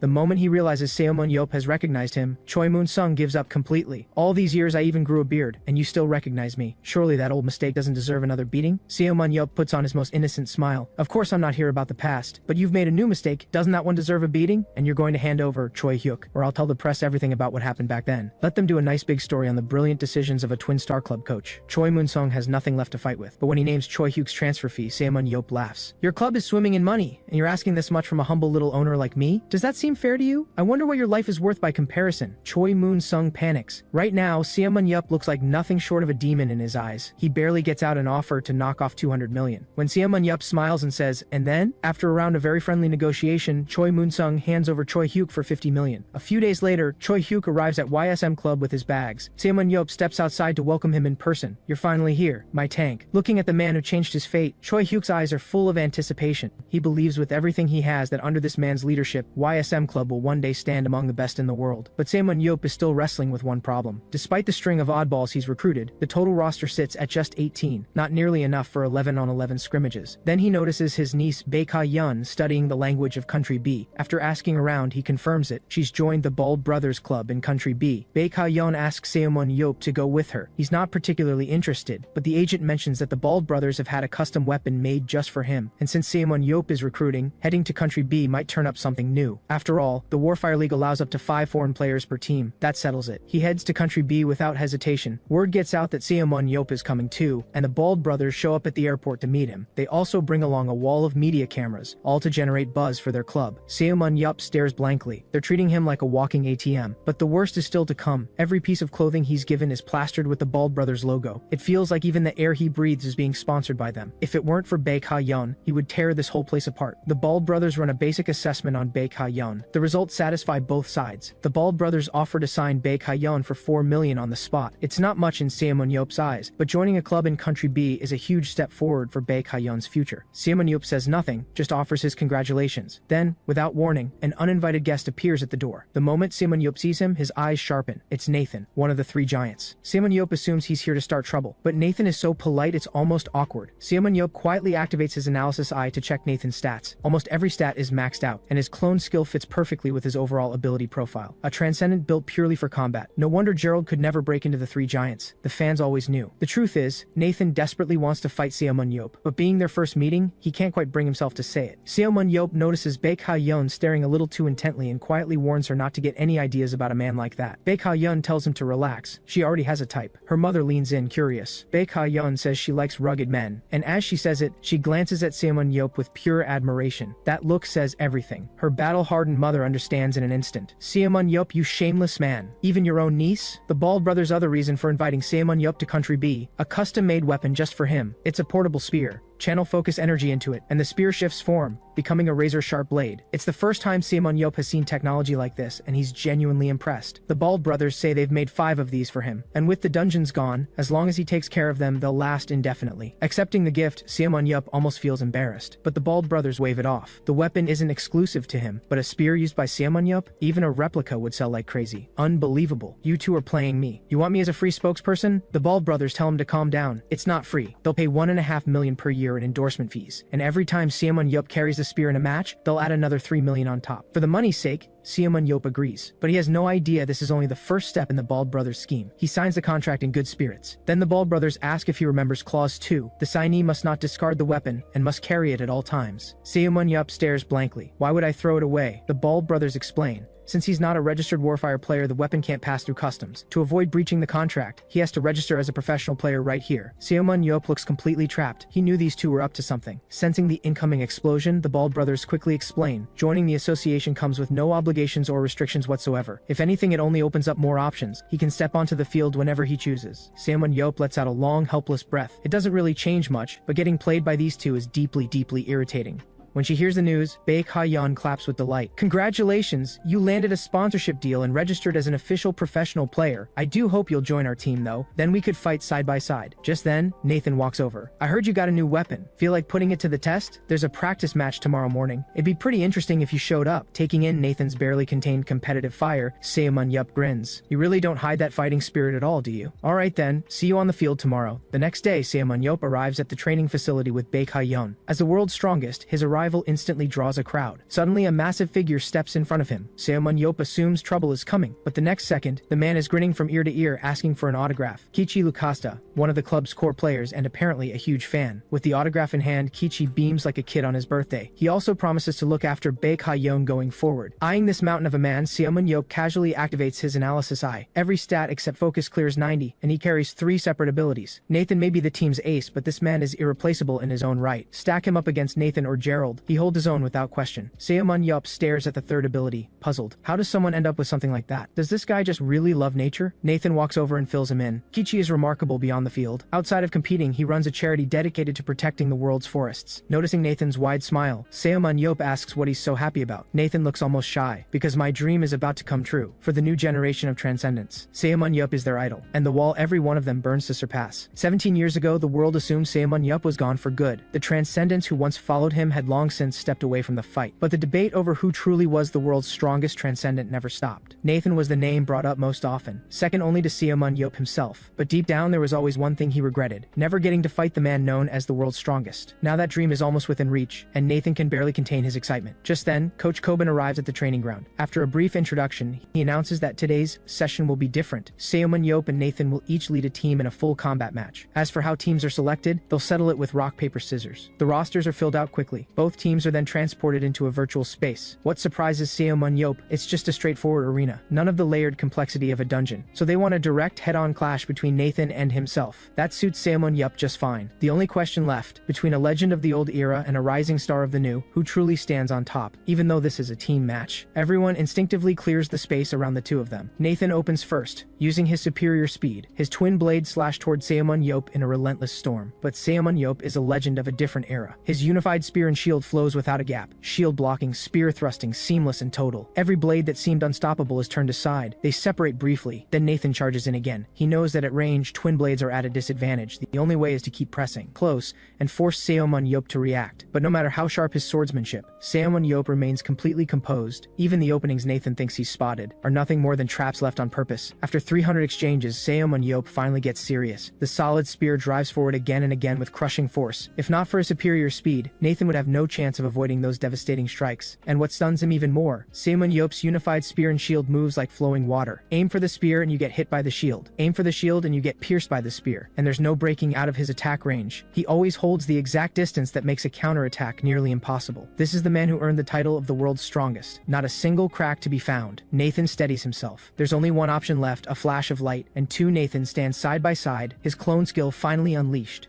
At the sight of it, something shifts in ManhwaCapped's eyes, so the clone finally shows up. On the sidelines, Coach Coben and the Ball brothers react with disbelief. Nathan's weapons being suppressed, that has never happened before. And for the past stretch of time, ManhwaCapped has only fought underground enemies, no dedicated sparring against other transcendents. Nathan, on the other hand, has dedicated himself to studying how to defeat human opponents. But now that the clone is on the field, things might just shift. 4 flawless blades at once, not something most people can handle. The two Nathans close in fast. He expects ManhwaCapped to do what every other opponent has done, back away. But ManhwaCapped doesn't move an inch. Within seconds, hundreds of strikes fly. Not one of them lands. This is a battle with no visible path to victory. But judging by the damage left in ManhwaCapped's wake as he falls back, Nathan isn't doing much better. And honestly, ManhwaCapped has to admit it, Nathan's speed and blade work are sharper than he expected. In a straight one-on-one, his technique score is enough to keep Nathan in check. But the moment Nathan activates his clone skill, the number of attack angles multiplies exponentially. At this rate, there's no way this fight ends quickly. And the longer it drags on, the worse it gets for ManhwaCapped. Looks like there's only one option. It's time to gamble. In the middle of a rapid exchange, ManhwaCapped deliberately drops his guard. Nathan, hungry for the win, takes the bait. His clone surges forward in an instant. One clean strike, and ManhwaCapped's spear arm is severed. The crowd outside is stunned. His arm is gone. Surely this fight belongs to Nathan now. But then, ManhwaCapped smiles. Thanks, Nathan. I knew you'd press the attack no matter what. You've been waiting for this moment for a long time. So naturally, after landing what you think is the finishing blow, you let your guard slip. Just for a split second, but that's all I need to hit even the fastest human alive. His fist comes down like a hammer. Nathan's clone vanishes instantly. Nathan isn't done yet. Clone gone, but his real body still stands. He grabs his weapon and charges again, but this time, his blade freezes just inches from ManhwaCapped's face. Blocking his path is Kichi. Call it a draw, but our team still wins. No matter how intense the fight gets, never forget this is a team sport. Stepping out of the virtual pod, Nathan can't help but reflect. ManhwaCapped just gave him a lesson he won't forget. Just then, Coach Coben walks over with the Ball brothers. Trading an arm to take out one of Nathan's clones, Mr. Saemun, you never cease to amaze. ManhwaCapped smiles and asks if there's another round. He says if he can review the footage from that match, he might just find a way to counter Nathan for good. Coach Coben's eyes light up. If ManhwaCapped is being this generous, he's not about to hold back either. He leads ManhwaCapped straight to the club's analysis room. He introduces the room's head analyst, Sana. ManhwaCapped activates his analysis eye to take a look. Sana's stats are nothing special on the surface, but if he's running this place, he's clearly got something most people don't. Sana explains that times have changed. Transcendents no longer rely on the underground people to analyze their data. Now they use the Enhanced Analysis System, the EAS. It records every detail of every match and converts each player's stats into clean, readable data. Most top-tier clubs are already running it. As Sana talks, ManhwaCapped finds himself intrigued. He doesn't personally need it. He has his analysis eye. But for his coaching staff back home, this could be a game changer. And with hard data to back him up, maybe that stubborn Mule Dong Jun will finally stop arguing with him. Still, 3.4 billion. That gives him pause. Then an idea hits him. He turns to the Ball brothers. Let's make a deal. I'll hand over all my combat data. In exchange, you give me one of these systems and someone who knows how to run it. The Ball brothers are instantly sold as his biggest fans. They've spent years collecting every piece of footage they could find of ManhwaCapped in action. Getting his actual combat data, that would complete the collection. They agree on the spot, no hesitation. ManhwaCapped grins. Don't worry, you're not losing on this deal, because the second match is going to give you something to talk about. He steps away and splashes some water on his face. And just like that, a new superpower appears. Enhancement. Choose any existing ability and boost it. Any stat plus 10 points. ManhwaCapped blinks. When did this happen? Superpowers awaken through personal traits, or through a sudden surge of focus under intense conditions. So when did this one unlock? Was it during the fight with Nathan, when his concentration peaked, or is it tied to his willpower sitting at 110? Either way, this skill is completely overpowered. Several of his stats are already capped at 100%. Push them past the limit and he becomes untouchable. Perfect timing. Round 2 against Nathan starts soon. Might as well test it out on him. The countdown hits 0. Round 2 begins. ManhwaCapped activates enhancement on his technique score. His technique breaks through the cap, all the way to 110. He hurls the spear with full force. It screams through the air like a drill. The speed alone leaves Nathan speechless, but before he can even react, the spinning spear curves mid-flight right in front of his face. It obliterates his clone on contact. Surprised? Nathan's mind goes completely blank. He replays what just happened. The spear accelerated and changed direction mid-air. Is this the hidden weapon he's been sitting on? But there's no time to figure it out. ManhwaCapped is already charging in. Nathan tries to create distance, but the spear follows him like it has eyes of its own, and Nathan is down. Round 2 is over. It took even less less time than the first. Nathan is burning with curiosity. He wants one more round. ManhwaCapped was planning to take a break, but after enough pestering, he agrees. Round 3 starts. Nathan activates his clone skill without a moment's hesitation. Ha! Clones right at the start. Looks like you've picked up a thing or two. The spear spins in his grip, facing Nathan's double clone. ManhwaCapped enhances his technique again. At 110, he's in complete control, 4 blades coming at him, and he handles every single one with ease. He has the upper hand in combat, but Nathan's raw speed still edges him out. ManhwaCapped glances at the teammates standing behind Nathan, and just like that, a wicked idea takes shape. You want to play? Fine. Let's play a different game. If I can't catch you, I'll just get into your head instead. He vaults over and dives straight into Nathan's teammates. ManhwaCapped goes on an absolute rampage. Sure enough, watching his teammates fall one by one, Nathan starts losing his cool. He charges in fast, but ManhwaCapped already has 2 spears waiting for him. Alright, game over. Round 3 ends. Nathan loses completely, but ManhwaCapped can't stop singing his praises. After these 3 rounds, Nathan is without a doubt a top-tier transcendent. No wonder Gerald never made it into the 3 giants. The gap between those two is massive. Still, he gives Nathan one piece of advice: work on his strength score. There's still room to grow there. With the day's sparring done, ManhwaCapped finally has a moment to himself. He's been dying to test out enhancement on his other skills. After enhancing his analysis eye, 2 new properties appear: the ability to observe through recorded media and expanded stat visibility. He turns his analysis eye on himself to try it out. 2 hidden stats appear: leadership and tactics, both sitting at 100. No wonder he became the captain of the 7 heroes. Next, he enhances his throw skill. It gains a new effect. He can now recall any thrown weapon back to himself. It costs focus to use, but the utility makes it more than worth it. That just leaves one more: the undying skill. ManhwaCapped feels a flicker of nerves. He has no idea what this one will do. The moment enhancement activates, his limbs begin shifting into spirit form, and it's spreading, crawling across his entire body. A brilliant flash of light. ManhwaCapped is now a fully formed spirit body hovering in midair. For 120 seconds, he transforms into a focus-formed spirit body, immune to all attacks and able to pass through any physical object. ManhwaCapped is speechless. This is beyond broken. He bursts out of the room in excitement. Not only can he phase through walls, he can fly freely through the air. He's basically a ghost. Just as he's about to head back, a dark and familiar presence washes over him. His eyes sharpen. That's the aura of the underground people. He locks onto their location and breaks into a grin. Those rats are still alive. Now that's exciting news. He launches his spear toward the target like a missile. It hits dead on. He lights up. He can feel it. The underground person took the hit. But just as he moves in to check, a system alert flashes. 120 seconds are almost up. He's about to return to his physical body. Are you kidding me? I haven't even found them yet, he curses. Snapping back into his body in the hotel room, he slams a fist into the wall to vent his frustration. Just as he prepares to enter spirit form again and go after them, their presence vanishes completely. Meanwhile, in a dimly lit shrine somewhere in the shadows, a cloaked figure stands over a subordinate, voice low and sharp. Buried in the subordinate's side is a spear, the exact one ManhwaCapped just fired. The underground people never disappeared, and soon they will return. A few days later, the Ball brothers arrive with Sana in tow. He'd asked them for an ES unit and a trained operator, and Sana is the one they found. ManhwaCapped scans him with his enhanced analysis eye. Sana's 2 hidden stats are remarkably high. On top of that, his superpower grants him extraordinary concentration. No wonder his regular stats are average, yet he's been head analyst for 3 years. This guy has real depth. He asks Sana straight up, any regrets? After all, his club is sitting dead last. Sana admits he never would have agreed before, but after watching ManhwaCapped's combat footage, he changed his mind. Taking a last-place club in a second-tier league and building it into a world-class team, that's a challenge worth taking, and one that would do wonders for his career. But he has one condition: ManhwaCapped must compete as a player at least 3 times within the year. It's not that Sana doubts his own ability. Any team with ManhwaCapped can win. The real reason is simpler: he doesn't want his instincts to go dull. With YSM's current roster being fairly average, he needs to witness top-level competition to stay sharp and find inspiration, and he promises, within 1 year, he will lead YSM to the championship. ManhwaCapped thinks it over for a moment, then he agrees. Back home, ManhwaCapped introduces Sana to the team. Sana wastes no time. After a brief introduction, training begins immediately. With the ease up and running, every player's stats are now fully quantified. It makes the day-to-day training sessions far more efficient. The team's chemistry impresses Sana, but one thing he can't wrap his head around: why on earth did they recruit some of these transcendents? Take Jo Sung-ho. His stats across the board are borderline terrible. Sana sees absolutely no growth potential. Sure, he has useful skills, but with stats like that, he's a liability. Sana makes a fair point, but ManhwaCapped sees things differently. His enhanced analysis eye picks up hidden stats the EAs simply can't detect. Jo Sung-ho's leadership and tactics scores are both looking very promising. With the right development, he could become the team's second in command. Sana pauses at this, but he quickly nods and says he'll take Jo Sung-ho under his wing personally. Sana moves on to Choi Jong-min and Yoon Beom. Choi Jong-min is solid, strong skills and decent stats, no issues there. But Yoon Beom, does he really deserve this much attention? His superpower feels underwhelming to Sana. ManhwaCapped knows exactly why Sana feels feels that way. The EAs can't read the hidden properties of Yoonbeom's skill. His focus score is already at 69, just a little more, and that skill will transform completely. Seomun-yeop tells Sana not to worry. He's never misjudged a player yet. Sana is taken aback by that kind of confidence. He opens his mouth to respond, but Seomun-yeop cuts him off. Just be patient for a few days, trust me, we're about to hit the jackpot. 2.5 weeks in, Sana is completely sold on Seomun-yeop's eye for talent. Looking at the daily training footage, Ro Jonghwan, Jihan, Lee Na-yeon, Jo Sung-ho, and Choi Hyuk, the 5 players Seomun-yeop handpicked are now the undeniable backbone of the team. A month ago, Sana never would have believed it, especially not Choi Hyuk. He assumed Seomun-yeop would slot him in as a striker, but after studying the data closely, he discovered that Choi Hyuk has a superpower that enhances his physical endurance. Without careful observation, the EAs alone would never have caught it, and that makes Seomun-yeop's judgment feel all the more extraordinary. Meanwhile, Yoonbeom, still waiting on his hidden skill to awaken, is starting to lose heart. Choi Jung-min, a full year younger than him, is already a starter on the team, and Yoonbeom can barely keep up with basic training. He approaches Seomun-yeop with a heavy look. Did you make a mistake picking me? Seomun-yeop gives him a flat look. Didn't I already tell you? Your superpower evolves through effort, though I'll admit there's a bit of a gamble involved. Are you seriously gambling with my life right now? What did you think this was? A vacation? Looking at the defeated expression on Yoonbeom's face, Seomun-yeop knows something has to change. He grabs Yoonbeom and heads up into the mountains. Along the way, he tells him there's a method he's been saving, specifically for training focus. Focus has a unique quality. It grows most powerfully in a power spot, a place that resonates with who you are. Take himself, for example. His focus surges inside a dungeon. The moment he steps into one, he feels alive, like he actually matters. And it all traces back to something that happened to him as a child, in the orphanage. Everyone carries scars, he says. The ones who face them head on are the ones who get close to something real. And with that, he leads Yoonbeom to the entrance of a cave. Before Yoonbeom can even ask what's happening, Seomun-yeop kicks him straight in. You've got 10 days down there. Sit with it, your loser mentality, your dark outlook, all of it, and throw your phone up here. If I catch you sneaking out before time's up, you're finished. Yoonbeom stares up with the look of someone who's given up on life. But as he replays his life in his head, the words start to land. Has he really just been that much of a failure? He takes a breath and steadies himself. Wait, if the world's #1 hero says he can do this, then he can. He closes his eyes and focuses, feeling the current of focus move through him. And just like that, 10 days pass. When he finally crawls up to the cave entrance, Seomun-yeop points his enhanced analysis eye at the security feed on his phone. Ha! There it is, jackpot. Yoonbeom drags himself out and spots the security camera. He's about to complain, but Seomun-yeop's voice comes through first. You've still got time before the second half of the season. Use it. Get familiar with your new superpower, because the first match coming up, that will be your first time taking the field as a starter. The first match of the second half arrives. YSM versus GT Knights. Right from the start, GT Knights split into 3 squads in a 4-4-3 formation. YSM counters with 2 5-man squads, and Yoonbeom moves out alone. The crowd is stunned. The map for this match is the inverted forest, and the Zadron lurking in that terrain are not something one person can hunt alone. On the field, GT Knights' 4-man squad has already hit their first wave of monsters. Just as they move in to engage, an arrow cuts through the air. Lee Na-yeon, playing her usual role as the disruptor. But after half a season of this, other clubs have figured out how to deal with it. GT Knights came prepared. They've brought a transcendent with a perception skill. They ignore Lee Na-yeon's harassment entirely and start tracking Jo Sung-ho's location. Their sensor locks on. Someone is hiding behind a boulder 1 kilometer out. Has to be Jo Sung-ho. The 4-man squad breaks into a sprint toward the target. Lee Na-yeon watches them go and smiles to herself. Good. Phase 1 is working perfectly. The squad reaches the boulder and finds their target, but when the figure pulls back the hood, the GT Knights players freeze. It's Choi Hyuk, the tank. At the same moment, their other squad rushes in from nearby, and they spot Jo Sung-ho wearing Choi Hyuk's gear. That's when it hits them. They walk straight into a trap. Jo Sung-ho activates item transfer, sending the gear back to Choi Hyuk instantly. Choi Hyuk then tosses a backpack straight at the GT Knights players. The little scrubs catch it completely thrown off. Inside, Zadron seeds. From the very start, this was YSM's plan. One squad pretends to hunt while secretly gathering seeds. The seeds get sealed in a focus blocking bag, transferred via Jo Sung-ho and delivered right into enemy hands by Choi Hyuk. The moment the bag opens, the seeds drink in the surrounding focus and explode into growth. Vines erupt in every direction, coiling around the GT Knights players and pinning them in place. Now it's YSM's time to clean up. Meanwhile, GT Knights' 3-man squad gets the word. Their other team has been wiped. Their leader tells the second squad to stay calm, finish off the Zadron in front of them and regroup immediately. While the Ball brothers fight hard against the monsters, one of their teammates is just standing there, frozen. Annoyed, he walks over after clearing the monsters. The moment he touches the player, the figure drops. The announcer's voice rings out across the field. Yoonbeom, 1 kill.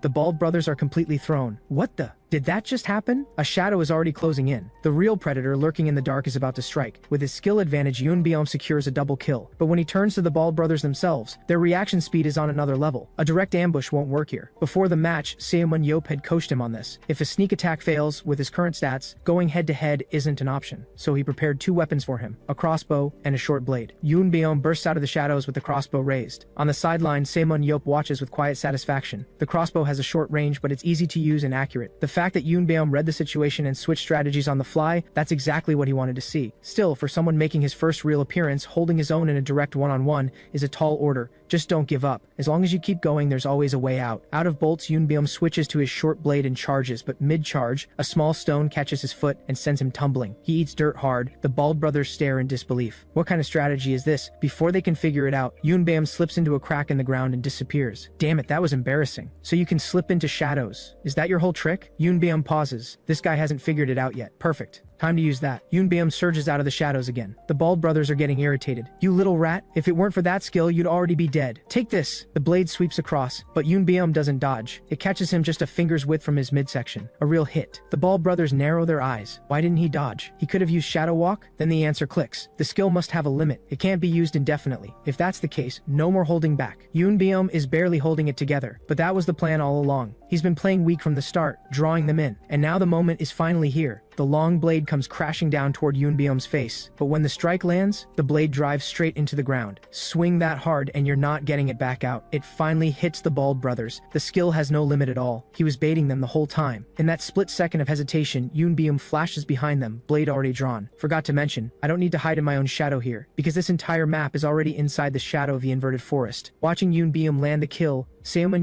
breaks into a warm, proud smile. Today's match went even better than expected. At this rate, taking the championship is practically a done deal. But if they aimed for the world championship instead, wouldn't that be something worth chasing? Ever since Sana joined the club, Seoman has barely had to think about team matters. One day, he's at home, idly watching a show, when an old friend shows up at the door. Eric Toulon, one of the last 7 heroes, the star of Country B, known as the Axe God. Turns out, when Toulon heard Seoman was in Country B, he wanted to catch up, but he ran into trouble in the middle of the ocean and lost some time. So he followed him all the way back here. Looking at this big, straight-faced man standing in his doorway, Seoman feels a genuine warmth. Toulon carries 2 skills, bad luck and survival instinct. No matter how hopeless things look, he always finds a way through. Baek Ji-ho's wife steps out of the room at that moment, and her face lights up when she sees one of her husband's old brothers in arms. A full table of food, and the 3 of them eat until they're completely satisfied. Toulon tells Seoman there's actually something he brought for him. He reaches into his bag and pulls out a glowing stone, a dungeon return stone. Seoman eyes go wide. Back in the age of transcendence, these things were everywhere, practically disposable. But now, to him, it's priceless, because with this, he can go back. Toulon stays for 2 days, and then packs up and heads out. On his way out, he tells Seoman to come visit when he gets the chance. Seoman sees him off, and immediately starts packing. Baek Ji-ho watches, confused. Where are you off to this early? My secret base, of course. Before Baek Ji-ho can say another word, Seoman is already on his bike and gone. Out in the mountains beyond the city, Seoman hikes through with his pack, retracing old paths. He still can't believe Toulon was sitting on something like this. With this stone, he'll finally be able to get to the magic stones, the monster hides, all the dungeon treasures he stashed away. The thought alone fills him with energy. He pushes deep into the mountains at full speed. Before long, he arrives at a cave entrance sealed behind a massive boulder. Behind that boulder, a dungeon entrance. This is it, his secret base. Back then, if you cleared a dungeon and used a return stone to exit without destroying the core, you could leave behind a ghost dungeon, empty, intact, and invisible to the outside world. Seoman had set this one up specifically as a place to store his spoils. He never imagined he'd get the chance to open it again. The familiar air of the dungeon fills his lungs, and he feels it immediately. That old thrill. He thought he'd adjusted to modern life, but standing here now, he realizes that was never true. The dungeon is where he belongs, but just as he lets himself sink into that feeling, a strange presence flares up behind him, then vanishes just as fast. Seoman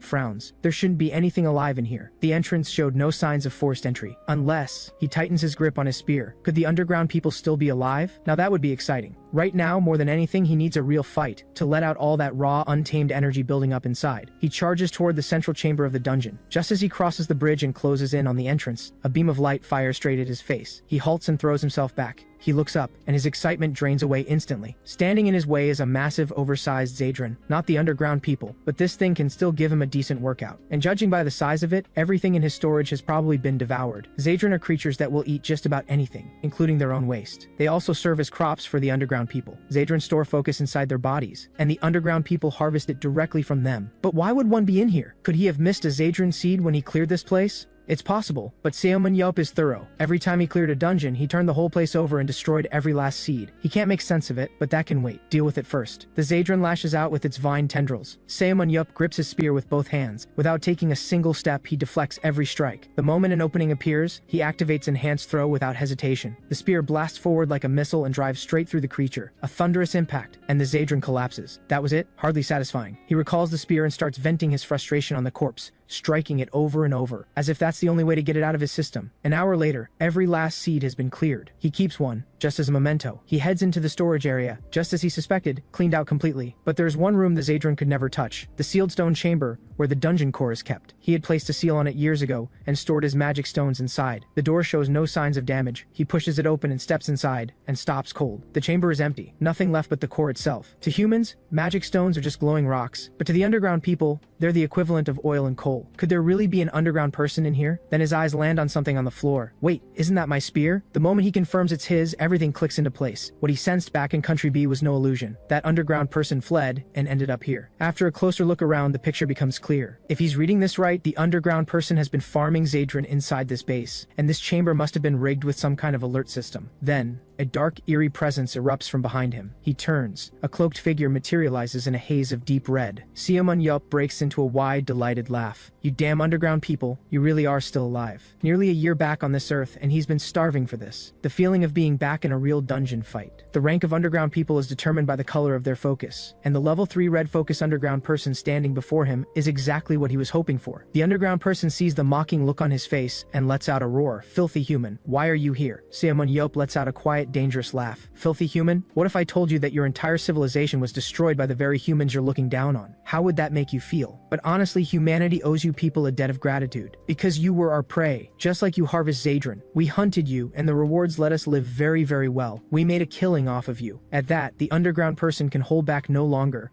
Red focus energy takes the shape of massive serpents rising up behind him. ManhwaCapped raises his spear in response, ready for battle. The serpents surge toward him at full speed. Then an explosion rings out, and ManhwaCapped is gone. You know, the main core of your sacred site is the biggest one I've ever seen. ManhwaCapped circles his opponent with ease. His spear thrusts relentlessly, and the underground person desperately blocks with focus energy. But something else shocks him even more. The main core of the sacred site is never shown to outsiders. Even lower-ranked underground people are forbidden from seeing it. How does this human know? Seeing the look of total confusion on his face, ManhwaCapped grins. Forgot to introduce myself. I'm ManhwaCapped, the one who destroyed the last dungeon 17 years ago. That name sends the underground person into a rage. ManhwaCapped is the sworn enemy of their kind. He launches a frenzied attack. But this is exactly what ManhwaCapped wanted. His spear works like a drill, tearing through the enemy without mercy. Spinning, thrusting. The spear moves like a guided missile, pinning the underground person straight into the wall. ManhwaCapped strolls toward him unbothered. What a disappointment. I didn't expect your attacks to be so predictable.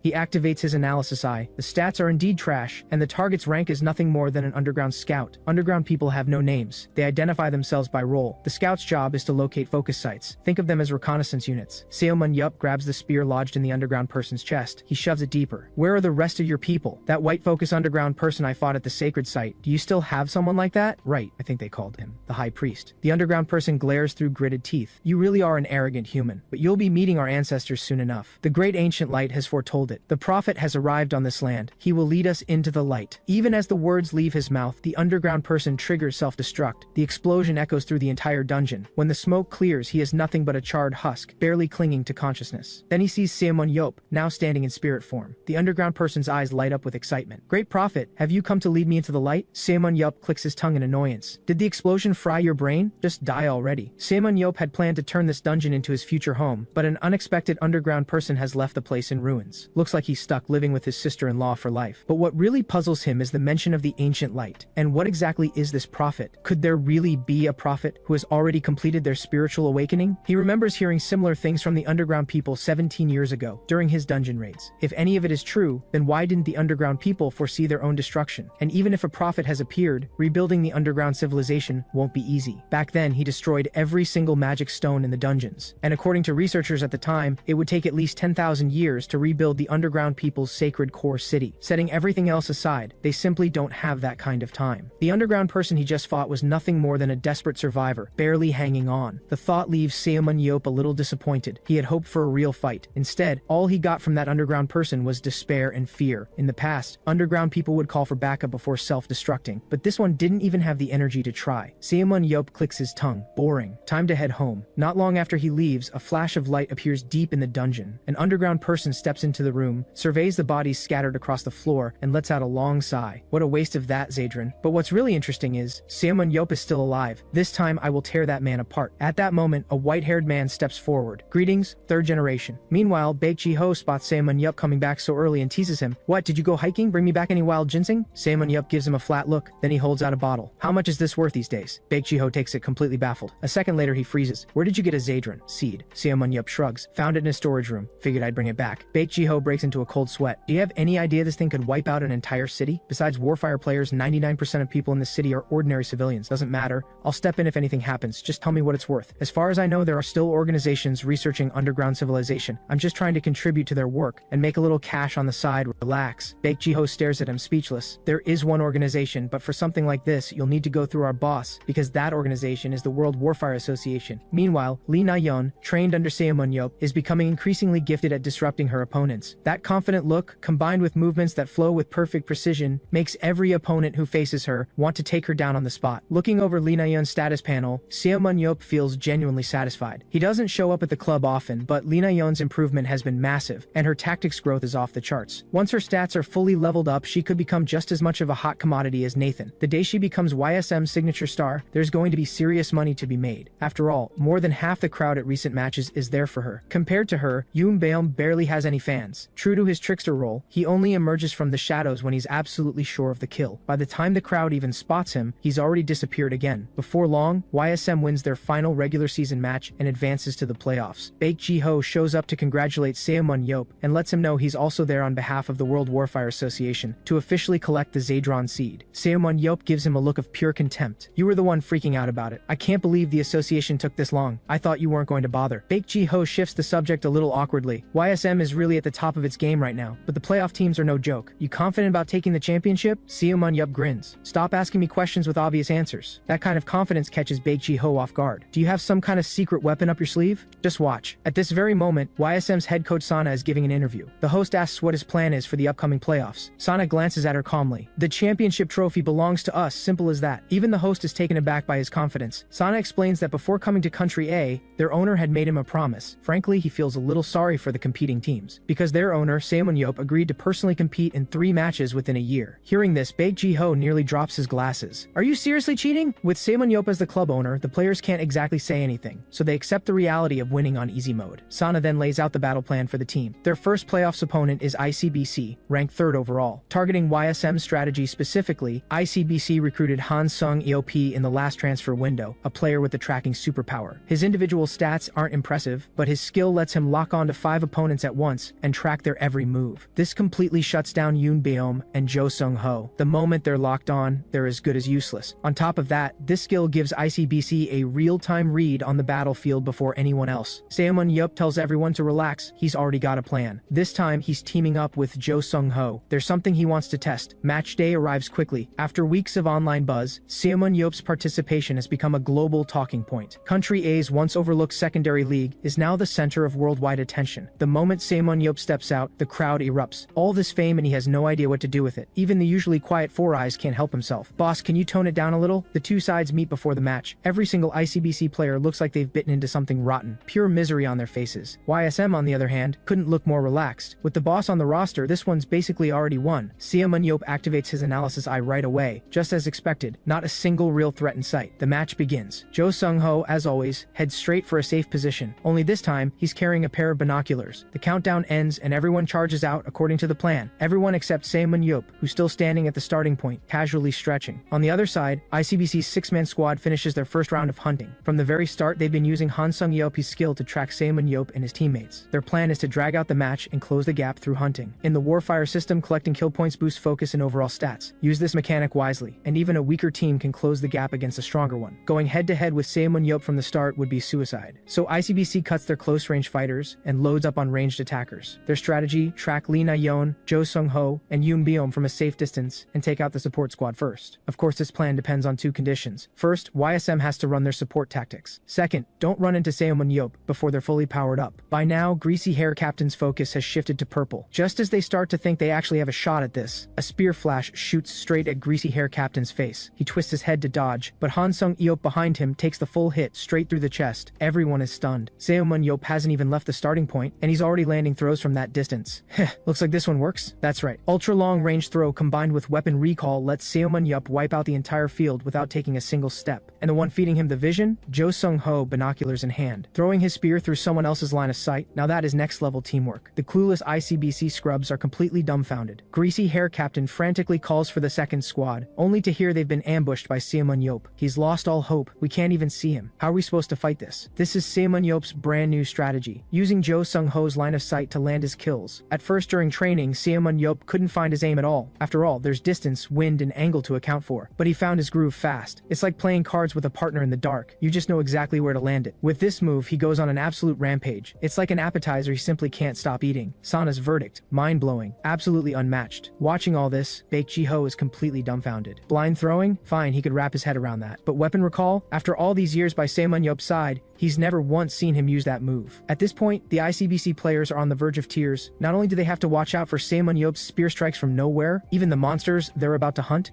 keep getting sniped away by him. Anything he sets his sights on gets pierced, no exceptions. And the worst part? He's clearly enjoying himself more with every kill. Greasy hair captain finally loses it. Let's pull back. Now! At that exact moment, a spear launches through the air. Greasy hair captain throws everything into a desperate block with his shield. The spear slams into the ground. The scrubs let out a breath that was way too close, but they completely miss it. A shadow stretching out ahead of the spear, caught in the refracted light. Seo Man-yup calls Yoon Baem over. You can't just keep lurking in the wings. Time to earn your spot. That's right. Seo Man-yup uses the shadow cast by his spear to teleport Yoon Baem directly in. Get ready for a trickster feast. Meanwhile, the rest of YSM's roster has fully powered up. From this point on, even if Seo Man-yup doesn't lift a finger, the result is already decided. The match ends. Seo Man-yup is the undisputed MVP. To a roaring crowd, he walks off to the locker room. Sana says the match delivered massive visual impact, and the crowd response was incredible. Seo Man-yup lets out a quiet laugh. Then let's wrap up the show. Starting now, I'm playing for real. The second match between YSM and ICBC takes place in Thousand Bridge City, a cylindrical tower built from countless bridges. Some bridges collapse the moment you step on them. Others are pure illusions. Every step has to be calculated. It also carries a nickname, the Rookie Crusher Dungeon. The moment the match starts, all of YSM's players dive straight into combat against the monsters. The undead spiders hunt living targets with their webs, cocooning them and turning them into zombie soldiers. The monsters are so lifelike they bring back memories of Seo Man-yup's actual dungeon days. He takes stock of the numbers, then tells the team to handle the weaker zombies, and keeps all 8 undead spiders for himself. With that, he activates Enhanced Throw. 8 spears held between his fingers, both hands launch at once. The spears fly as if guided by their own eyes, each one zeroing in on a different undead spider. Explosions, shrieks, and the wet crunch of impact echo through the dungeon. The more he kills, the more fired up he gets. His own teammates can only stare. Did the boss come in fully buffed or something? In just 2.5 minutes, every monster in the area has been wiped out. Across the entire Warfire competitive scene, that kind of speed is absolutely explosive. Seo Man-yup calls Jo Sung-ho over. He tells him to use focus transfer to share his focus energy with the rest of the team. Right then, a fierce shout rings out. Hands up, you're surrounded. Boss, what do we do? They've got us cornered on the bridge. Yellow hair grins with pure excitement. Let's see you get out of this one. Archers, move up. The whole scene cracks Seo Man-yup up. I can't believe you idiots actually came up with this plan. The effort alone deserves some respect. So let's all enjoy the fall together. ICBC stands there completely lost. At this moment, Seo Man-yup activates weapon recall. The spears he fired earlier are all on their way back. The key detail? They return at the exact same speed they were thrown. And that kind of force will tear through everything around them. Sure enough, the ground beneath everyone, teammates included, shatters, and they all plunge deep into the cylinder. Seo Man-yup planned this from the very start. He knows the layout of this dungeon by heart. So before recalling his spears, he made sure his teammates were standing in the safe zones. Every YSM member lands on a real bridge. The ICBC scrubs, on the other hand, either land on illusions or hit the fake bridges that crumble on contact. But just watching them fall isn't enough to satisfy Seo Man-yup. He wants to take out all 6 of them before they even hit the ground. Seo Man-yup dives down like a god of death.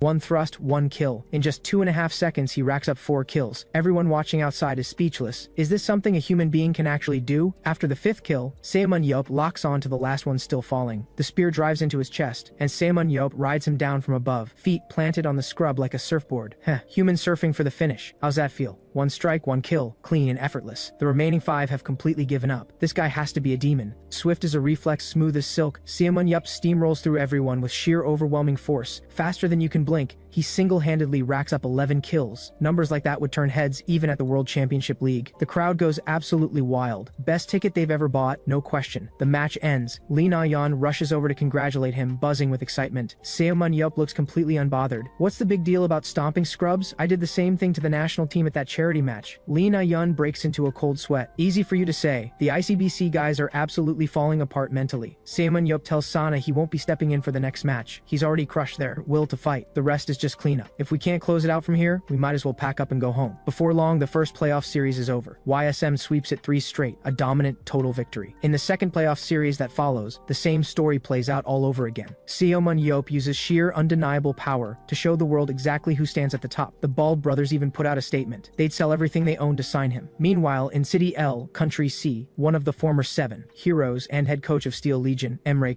can no longer sit still. Among all the Warfire clubs in the world, 3 stand at the very top. First is Spark Club, run by the Bald brothers. Built around Nathan and Kichi, their roster is stacked. Next is Mobile Hub, centered on Gerald. And last is Steel Legion, led by Casa, with one of the 3 giants, Daniel Mans, on the roster. They consistently crush opponents with flawless strategy. Of these 3, Spark Club and Steel Legion share the deepest and most heated rivalry in the league. Put simply, whoever signs ManhwaCapped wins the championship. Casa goes to his club owner and lays out his plan. The owner grimaces. He's always respected Casa's calls, but the bad blood between Casa and ManhwaCapped is public knowledge. Back in the day, 17 years ago, ManhwaCapped and Casa were constantly at each other's throats over how things should be done. The rest of the team just learned to live with it. The owner tells Casa straight, ManhwaCapped is a bull no one can tame, especially not from a head coach's position. He tells him to calm down. Steel Legion may have been stuck in second place for ages, but they're still one of the best teams in the world. But Casa isn't having it. He fires off stat after stat, argument after argument. The owner gets worn down. Fine, just tell me, how much are we talking? Casa doesn't blink. To take him from the Bald brothers, we need to be ready to put up at least 180 million. The owner completely loses it. Do I even look like I'm worth 100 million myself? Meanwhile, ManhwaCapped had only promised Sana 3 appearances in a year, yet here he is showing up in every single playoffs match. Even Sana, as head coach, can barely keep a straight face. Boss, can we keep a lower profile, please? I was hoping to use these matches to develop the players. You come in and wipe everyone out from the start? What's the point? Despite everything, ManhwaCapped cheekily insists on one last match. While the two are still going back and forth, Choi Dong-jun quietly raises his hand. He's been getting a flood of transfer offers. ManhwaCapped stares at him. Why are you even telling me this? Reject them all. Boss, they're asking for you. Word is the transfer offer is up to 100 billion. At that number, Sana briefly entertains the thought of selling ManhwaCapped. With that kind of money, they could buy top-tier players and push for the National League. ManhwaCapped looks baffled. The National League? Shouldn't we be aiming for the World Championship League? Sana shakes his head. Not a chance. Even with your ability, you can only dominate in Country A. At the world level, pulling off 11 solo kills isn't going to happen. ManhwaCapped bristles a little, but he can't argue with confidence. He's seen Nathan's ability firsthand.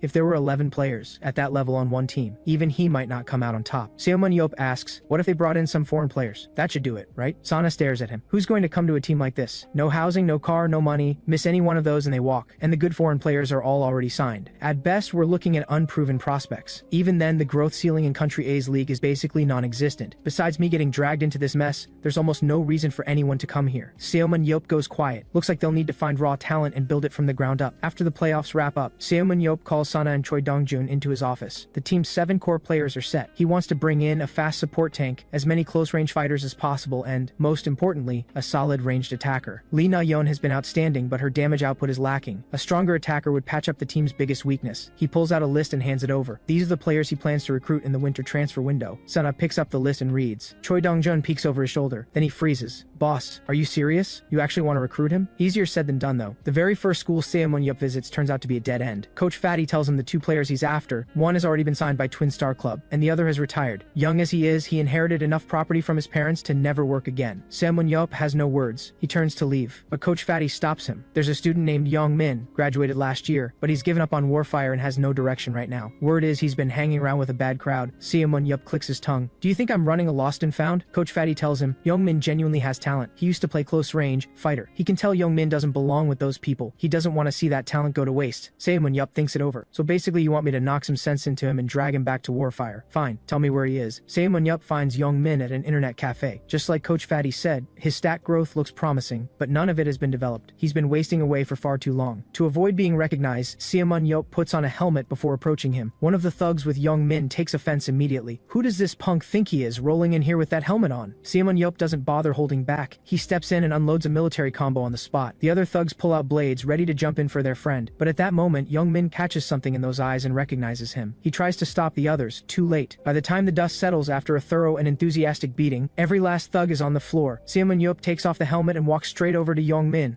let's have a talk. At the corner of the internet cafe, a girl in a white cap has her phone pointed directly at Manhwa. You guys, something huge just happened. The helmet guy beating up those thugs is actually Manhwa. In seconds, footage of Manhwa's beatdown goes out live to the world. After working through the full military combo, Manhwa is in noticeably better spirits. He asks Young Min if he wants to join the club. Young Min doesn't budge an inch. He just casually turns back to his screen and queues up another game. He figures Manhwa won't actually force him into anything. He figured wrong. After another thorough beating, Manhwa grabs him and starts dragging him somewhere private. Then he spots the white cap girl crawling on the floor with her phone. Are you filming me without my permission? Delete it before I lose my temper. The girl says it's not a recording, it's a live stream. Manhwa stares blankly. Since returning to the surface, he hasn't caught up with any of this technology. He walks over, curious. The comment section is going completely wild. The moment Manhwa's face appears on stream, someone drops 1,000 star candies. The girl loses it with excitement and breaks into an awkward dance right then and there. Manhwa watches in stunned silence. Have young people really sunk this low? He gets a quick rundown on how live streaming works. Then he addresses the camera directly. What happened today was nothing more than educating a troubled youth. I have received an apology from the parties involved. And if any reporter watching this dares to twist the story, I will personally trace them down through the internet and educate them just as thoroughly. With that settled, he sends the girl on her way. He turns to Young Min. Why don't you want to play Warfire? Young Min winces. It's a long story. My parents divorced when I was young. I looked after my grandfather on my own, worked to support my grandmother, and on top of that my dad was hooked on cards and alcohol. Manhwa's expression snaps. Did you not get enough earlier? Can you get to the point? Under Manhwa's icy glare, Young Min gets to it. The truth is, he did want to be a Warfire player. Back when he was still in the youth league, his drunk father accidentally set fire to the house. His grandparents nearly didn't make it. To protect them, he walked away from the game, and now the teammates he once competed with have all gone pro. Watching them hurts. He envies them deeply. Young Min's voice cracks as he talks, but he barely gets through half of it before Manhwa lifts him right off the ground again. Enough with the drama. I'm asking you one thing. Do you want to be a player or not? I do, but I have one condition. Help me deal with my dad. Make sure he never touches a drink again. Manhwa blinks. Unbelievable. You really are something, aren't you? After agreeing to the condition, Manhwa's approach is as direct as ever. He teaches the man a lesson with his own bottle, making sure the sight of one will fill him with dread for the rest of his life. Compared to Young Min, the second recruit is far more cooperative. Kim Jin-soo, equipped with regeneration and sacrifice skills. As a tank, his strength score isn't high, but it caps at 80, with 91% willpower, 81% agility, and 88% endurance. These stats fit exactly the agile tank profile Sana had in mind. Following the standard recruiting process, Manhwa asks what he considers his strengths. Kim Jin-soo doesn't hold back. I'm strong and I work hard. Manhwa laughs. He asks if he wants to join the club, expecting to need a longer pitch, but Kim Jin-soo agrees without a second's hesitation. After all, the whole world knows what happens to players Manhwa develops. Meanwhile, Choi Dong-jun still can't figure out why the boss would put that particular name on the recruitment list. Sana doesn't see the issue. Sure, the guy has some mental baggage, but his stats are solid. Choi Dong-jun's face falls. You don't know the history between him and the boss. The player giving Choi Dong-jun such a headache is none other than Shim Young-soo, the very person Manhwa once beat up. After Baek Ji-ho acted on Manhwa's suggestion,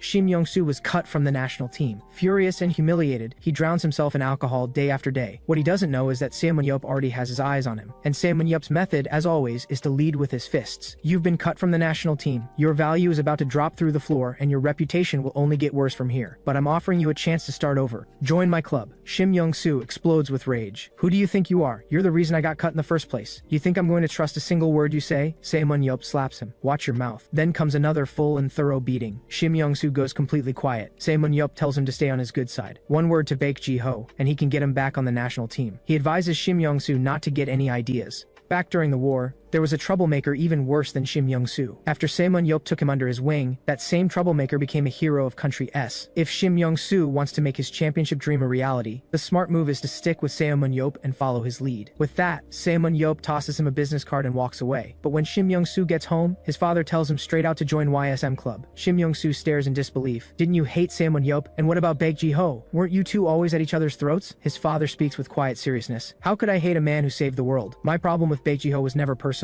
I just didn't want to watch a world-saving hero get dragged through the mud because of bad coaching. As a coach, Baek Ji-ho's abilities are questionable, no doubt. But if Manhwa can use that connection to influence the national team, I'm all for it. And now YSM Club has Coach Sana on board. That's someone even the national team couldn't get their hands on. Shim Young-soo is completely lost. But Manhwa can't stand me. Aren't you afraid sending me there will get me killed? His father chuckles. You know, Shulan and Kasa didn't get along with him either, but they still cleared the final dungeon together. Manhwa even gave his life for it. His character is far bigger than you can imagine. Join YSM. I promise it won't be long long before you come out a completely different person. 2.5 weeks of work, and they've only signed 3 players. 2 of them are problem kids, of all things. Coach Sana is finding his boss harder and harder to read, especially Young Min. He genuinely cannot see what the kid has to offer. In fairness, it's not Sana's fault. The EAS system only reads a player's current stats. It can't show their ceiling. Seomun-yup tells him to be patient. The kid has been drifting. For a year, he just needs time to get back on track. Still, even Seomun-yup has to admit the roster is running thin. He's out of options in Country A. Every promising player has already been signed, and the ones left are too set in their ways to work with. Sana suggests he look abroad. After all, Warfire allows up to 5 foreign players per team. After a long day, Seomun-yup gets home to find Baekha-yeon has returned. After her time away training, every one of Baekha-yeon's stats has improved. Looks like the Bald brothers actually put in real work when it came to developing her. What surprises Seomun-yup even more is her leadership and tactics growth. Both are remarkably high. She might actually be captain material. Just then, Baek Ji-ho walks in unexpectedly. Seomun-yup hasn't put away his analysis eye yet and gives Baek Ji-ho a quick side glance. Leadership 51, tactics 62. Seomun-yup is speechless. No wonder the national team fell apart under his coaching. It all makes sense now. He lets out a long sigh and tells Baek Ji-ho not to push himself so hard anymore. He knows he's already doing his best. Baek Ji-ho stares at him, completely baffled. Later, over dinner, the topic of recruitment comes up. Baek Ji-ho mentions that if they're looking for foreign players, Country T might be worth a visit. Baekha-yeon lights up at the idea. She immediately says she wants to come along if Seomun-yup is heading to Country T. Apparently, she's heard that every transcendent in Country T is a fan of Seomun-yup. Up to 70% of fighters there use a spear. That puts Seomun-yup in a great mood. He agrees on the spot to take her along. Baek Ji-ho's heart sinks. Is Seomun-yup really about to leave him home again while he goes off with his daughter? Baekha-yeon tells her father not to worry. This time it's just going to be her and Seomun-yup. And so the two of them board a plane and head to Country T. The moment they step out of the airport, Seomun-yup notices someone waiting for him. It's Timur, a transcendent who once fought alongside Seomun-yup. He didn't make it into the 7 heroes, but his strength ranked within the top 20. Seomun-yup didn't expect him to show up in person. Timur explains he saw it on the news. On top of that, Timur is now the president of Country T's Warfire Association and runs his own club. When he hears that Seomun-yup is out scouting foreign talent, he immediately invites him to take a look at his club first. Seomun-yup sees no reason to refuse and follows him over. But the moment they arrive at the club entrance, a flash of spear light suddenly shoots out. Seomun-yup dodges in an instant. A split second later, a sleek figure comes charging straight at him. After a few rapid dodges and shifts, Seomun-yup creates some distance between them. He looks up. It's a girl with long hair. You're Seomun-yup, right? I'm Senya. Can we spar? Before Seomun-yup can even respond, Timur smacks her on the head, raising a big bump. Turns out this girl, Sanya, is Timur's daughter. Seomun-yup blinks in disbelief. Are you sure you've done a paternity test? Timur tells him to quit joking around. If Baek Ji-ho can produce a daughter like that, why can't I? Seomun-yup turns back to Sanya with disbelieving eyes. He activates his analysis eye and freezes. Every single one of Sanya's stat growth values is off the charts, and her muscle boost skill is even more insane. It boosts her strength score by 40%. Seomun-yup lets out a sharp breath. Among every woman he knows, her stats trail only Shulan's natural talent. She's already blown past Baekha-yeon's potential ceiling. If her potential is fully unlocked, she could stand shoulder to shoulder with monster-level players like Nathan and Kichi Lucasta. He steps forward and asks what position she plays. Sanaya says tank. Seomun-yup eyes her muscular build with a grin. So I heard you want to fight me. Grab your gear and let's go. The two of them step into their respective virtual pods and appear in the arena. Like Seomun-yup, Sanya's weapons of choice are a spear and a shield. The moment she lowers her stance and leans forward, Seomun-yup catches a flicker of himself in her form. Sanya lets out a fierce battle cry. She hurls her spear with full force. In the blink of an eye, it's already inches from Seomun-yup's face. He tilts his head just enough. The spear grazes past him. From that single throw, Seomun-yup deduces she has already activated Muscle Boost. Her current strength score is 72, and with this skill active, it jumps to 101. That number alone is formidable, even without any throwing-based skills. Before he can dwell on it, Sanya charges again. Her spear whips through the air relentlessly.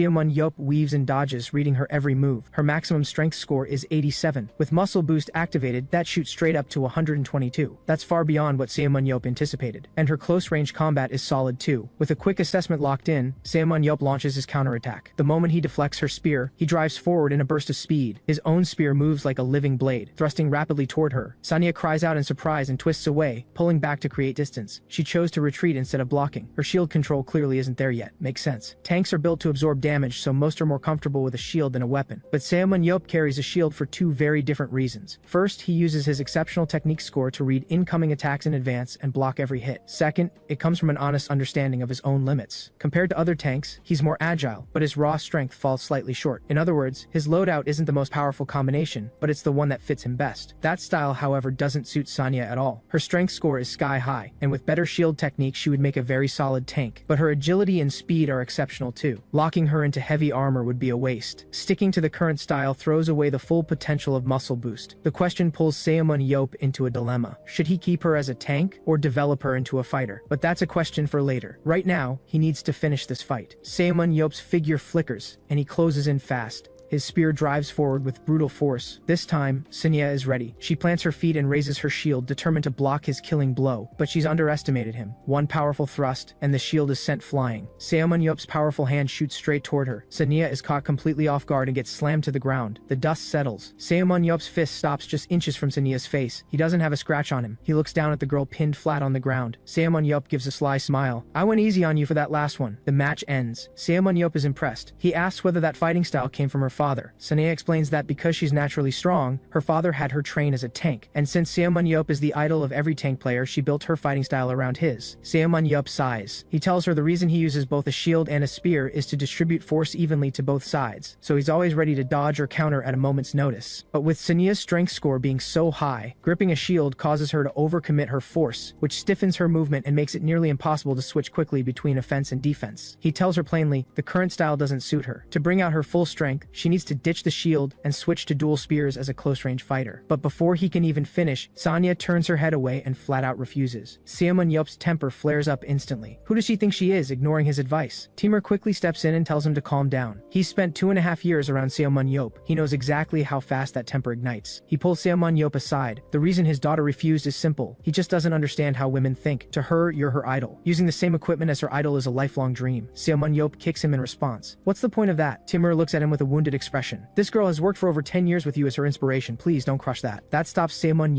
cold. She reached this level in only 10 plus years. She's an absolute diamond in the rough. Barely containing his excitement, he steps forward and grabs Sanya by the shoulders. "Sanya, I'll take full responsibility for you. How about coming to country A with me?" Behind him, Baekha-yeon looks on in alarm. He just went straight in for the recruit. Seomun is getting a little too popular. But Sanya turns him down without hesitation. She's heard the World League has been reaching out to Seomun recently. If he abandons country A and joins the World League, what's the point of joining his club? She might as well use her father's connections to enter the World League directly. The rejection makes Seomun rethink his approach. Sanya is a high-potential player with real talent. A transfer fee of 100 million would certainly solve a lot of problems for him. But if he invests in training her properly, she could earn him that same 100 million down the line. His mind made up, Seomun speaks up. He tells Sanya he won't be joining the Bald Brothers League, and if he ever does go, it will be with her by his side. Sanya's face breaks into a smile. Then it's a deal. Don't you dare back out like some kind of player. And just like that, Sanya follows Seomun back to country A. But Baekha-yeon says she has urgent business in country B and splits off from them early. Maybe she's jealous of Sanya, or maybe it really is urgent. Hard to say. When Baek Jiho hears about it, his face goes dark. Has his daughter been stolen away? But Seomun doesn't give it a second thought. All his attention is on Sanya now. To sharpen Sanya's spear technique, he has Coach Sana bring in a world-renowned spear instructor from country B, Maxim Blanco. At Seomun instructions, Sanya puts on a demonstration for the new coach. Inside the virtual testing room, Sanya asks Seomun what monster he used for his own assessment. He tells her it was Sarlban. Sanya tells the coach to set one up for her too. She starts warming up, working through every part of her body methodically. Then she walks slowly towards Sarlban. Even as the monster begins charging up its power, she remains completely calm. A laser beam suddenly blasts out. The ground where she stood moments ago explodes. When the smoke clears, a deep trench has been carved into the arena floor. But just then, Sarlban senses something moving above its head. It looks up. Sanaya is already airborne, spear in hand. A piercing streak of spear light descends from above. The monster doesn't even have time to react. Sanaya's spear drives straight into it. A thunderous blast. Sarlban is obliterated. Coach Blanco, watching from outside, is left completely speechless. The moment the test ends, Sanya eagerly asks Seomun what he thinks. Seomun tells her not to get ahead of herself. He could do what she just did with his eyes closed. He tells her she has 1 month to follow every word the coach says. That's the only way she'll truly transform. Sanya looks reluctant. You said you'd take responsibility for me. Why are you handing me off to another coach the moment we're back? Seomun tells her to relax. He's busy, but when it comes to her training, he's paying attention. Blanco only steps in when he's not around. And honestly, as a world-class instructor, Blanco might even have the edge over him in some areas. But one thing he can promise, by the time the season starts 1 month from now, they will make her the star of the opening match. A month flies by. The first half of the season finally kicks off. YSM Club faces off against CBC Club, a veteran team with a strong playoff record. Even before the match begins, YSM's starting lineup has the crowd buzzing. Beyond the usual core lineup, there are plenty of new faces on the roster. That's right, in just over a month, Seomun has brought in 4 players who are already carrying the team. The current roster sits at 3 tanks, 4 close-range fighters, 3 range dealers, and 1 support. But those roles are far from fixed. While Yoon Byom can deal range damage with his bow, he's also able to switch into close-range combat using his superpower. Choi Hyuk holds the tank role, but can shift into a close-range fighter when needed. And Ji Hun, though a close-range fighter, has experience playing support as well. This flexible formation can adapt on the fly, whether in teamfights or dungeon hunts. To fill the gap in ranged firepower, Manhwa specifically brought in Shim Yong-soo. He's not the sharpest tool in the shed, but his incredible focus score and superpower make him a powerhouse for wide-range ranged output. Surveying the team he personally built, Manhwa turns to Coach Sana with a smug smile and asks how confident he feels about this match. Coach Sana has to admit, Manhwa's eye for talent is something else, especially Sanaya. After switching from shield to spear, her growth has been staggering. In just 1 month, every stat has gone up, even if only by a small margin. Keep in mind, the higher your stats already are, the harder it gets to raise them. But since switching to close-range fighter, Sanaya has been in her element, improving at a pace no one expected. Of course, what Sana doesn't know is that convincing Sanaya to change her role took Manhwa 3 full days and nights of non-stop persuasion. Sana shakes his head in admiration. Outside of Nathan, he has never seen a player grow this fast. With the crowd roaring, the first match between YSM and CBC gets underway. Unlike previous matches, Coach Sana doesn't issue any battle plan. He hands full command over to the players. As far as he's concerned, winning this match is already a done deal. The first map is Warrior's Graveyard. The map is shaped like an inverted pyramid. Both teams start at the top and push downward layer by layer. The final level is guarded by a humanoid monster protecting the dungeon's core. Along the way, they'll encounter Magic Tree Padop, which strikes using its branches and leaves, and Mist, a parasitic eye creature that can latch onto and take over a host. As Manhwa watches the players battling monsters down below, he finds himself drifting back to his own days in the dungeon. Back then, they had no information about the dungeons. They were flying completely blind every step of the way. He remembers one time, a teammate got parasitized by a mist. The creature drains its host's vitality for 1 full minute before taking complete control. By the time Manhwa realized what was happening, it was already too late. He cut off his teammate's head on the spot. Looking back now, that person probably should thank him. At least it was a painless death. Watching Manhwa recall all of this with a perfectly calm expression, Dongjun feels a chill run down his spine. Then Manhwa suddenly calls out to Dongjun and points at the screen. Something big is about to go down. Sure enough, both teams have nearly finished clearing the top 2 levels. To neutralize Lee Na-yeon's disruptive tactics, SEBC has split their team into a 6-5 formation. They're speeding through the monster clear to stop Lee Na-yeon from popping up and stealing kills. But what they didn't see coming is that the star of this match was never Lee Na-yeon to begin with. It's Manhwa's prize student, Sanaya. Alongside her is tank player Choi Hyuk. Compared to Sanaya's cool composure, Choi Hyuk is far less convinced this plan will work. SEBC consistently ranks 5th in the B1 league. The idea of just 2 people holding off their squad of 5 seems a little crazy. Whether they can actually pull it off, he honestly has no idea. The moment the attack signal is given, both of them leap straight into the fray. Choi Hyuk goes in first as the tank, locking down one opponent immediately. The remaining 3 spot Sanaya and instantly swarm her. As the 3 scrubs come charging in, Sanaya calmly draws 2 spears from behind her back. Same model as Manhwa's, pure focus powered, able to extend or compress at will. Their attack is stopped cold by her spears. But what shocks them even more is that Sanaya is controlling 3 spears at once. Both hands are gripping a spear, and she's controlling a third one with her foot. While the 3 opponents stand frozen in disbelief, Sanaya drives her spears into motion. A force like a tornado erupts from where she stands. All 3 scrubs are blasted back at once. Who is this woman? She just held off all 3 of us by herself. But before the words even finish leaving his mouth, Sanaya tightens her grip, pivots her body, and launches a spear in a perfect arc toward Choi Hyuk's position. The scrub fighting Choi Hyuk doesn't even register what's happening before the spear drives into the top of his thigh. The scrub lets out a scream, and at that exact moment, a glowing shadow materializes behind him. A blade cuts across. The scrub drops on the spot. Yoon Beom takes the first kill. The commentators outside are stunned. They expected Sanaya to go straight for the kill herself. Instead, after blasting back 3 opponents, she turned it into a picture-perfect assist. The moment Yoon Beom claims the first kill, Sanaya is already moving. She draws a fresh spear. Her eyes lock onto one of the 3 remaining scrubs. The spear rockets toward him like a ricocheting bullet. The instant it leaves her hand, she pushes off the ground and explodes forward. Meanwhile, the scrub reads the spear's path and braces for impact. It's fast, but he's confident he can block it. But just as the spear is about to connect with his face, Sanaya's figure appears in front of him like a ghost. She snatches the spear right out of the air mid-flight. Using the momentum, she redirects the spear and brings it crashing down on him. The scrub panics, raising his weapon to block with everything he has. But Sanaya is completely in her element now. Every thrust she delivers tears through his defense like it isn't even there. Just as the scrub is reeling from her speed, Sanaya grips the spear with both hands and drives it straight into the ground. The sheer force splits the ground open with a massive crack. The scrub barely twists out of the way, but before he can even catch his breath, he sees Sanaya's spear bending. In the next instant, she uses the spear's flex to launch herself into the air. By the time the scrub figures out what's happening, his body has already been split clean in 2. Sanaya glances back with an icy look. The real hunt has begun. She flickers and charges straight at the next scrub. Her solid spear comes hammering down. The impact detonates on contact, blasting the scrub off his feet. Before he can recover, Sanaya is already on top of him. In the blink of an eye, her spear has thrust over 100 times. The scrub is barely holding together. Jo Sung-ho, watching from a hidden corner, is floored. The plan was for Sanaya and Choi Hyuk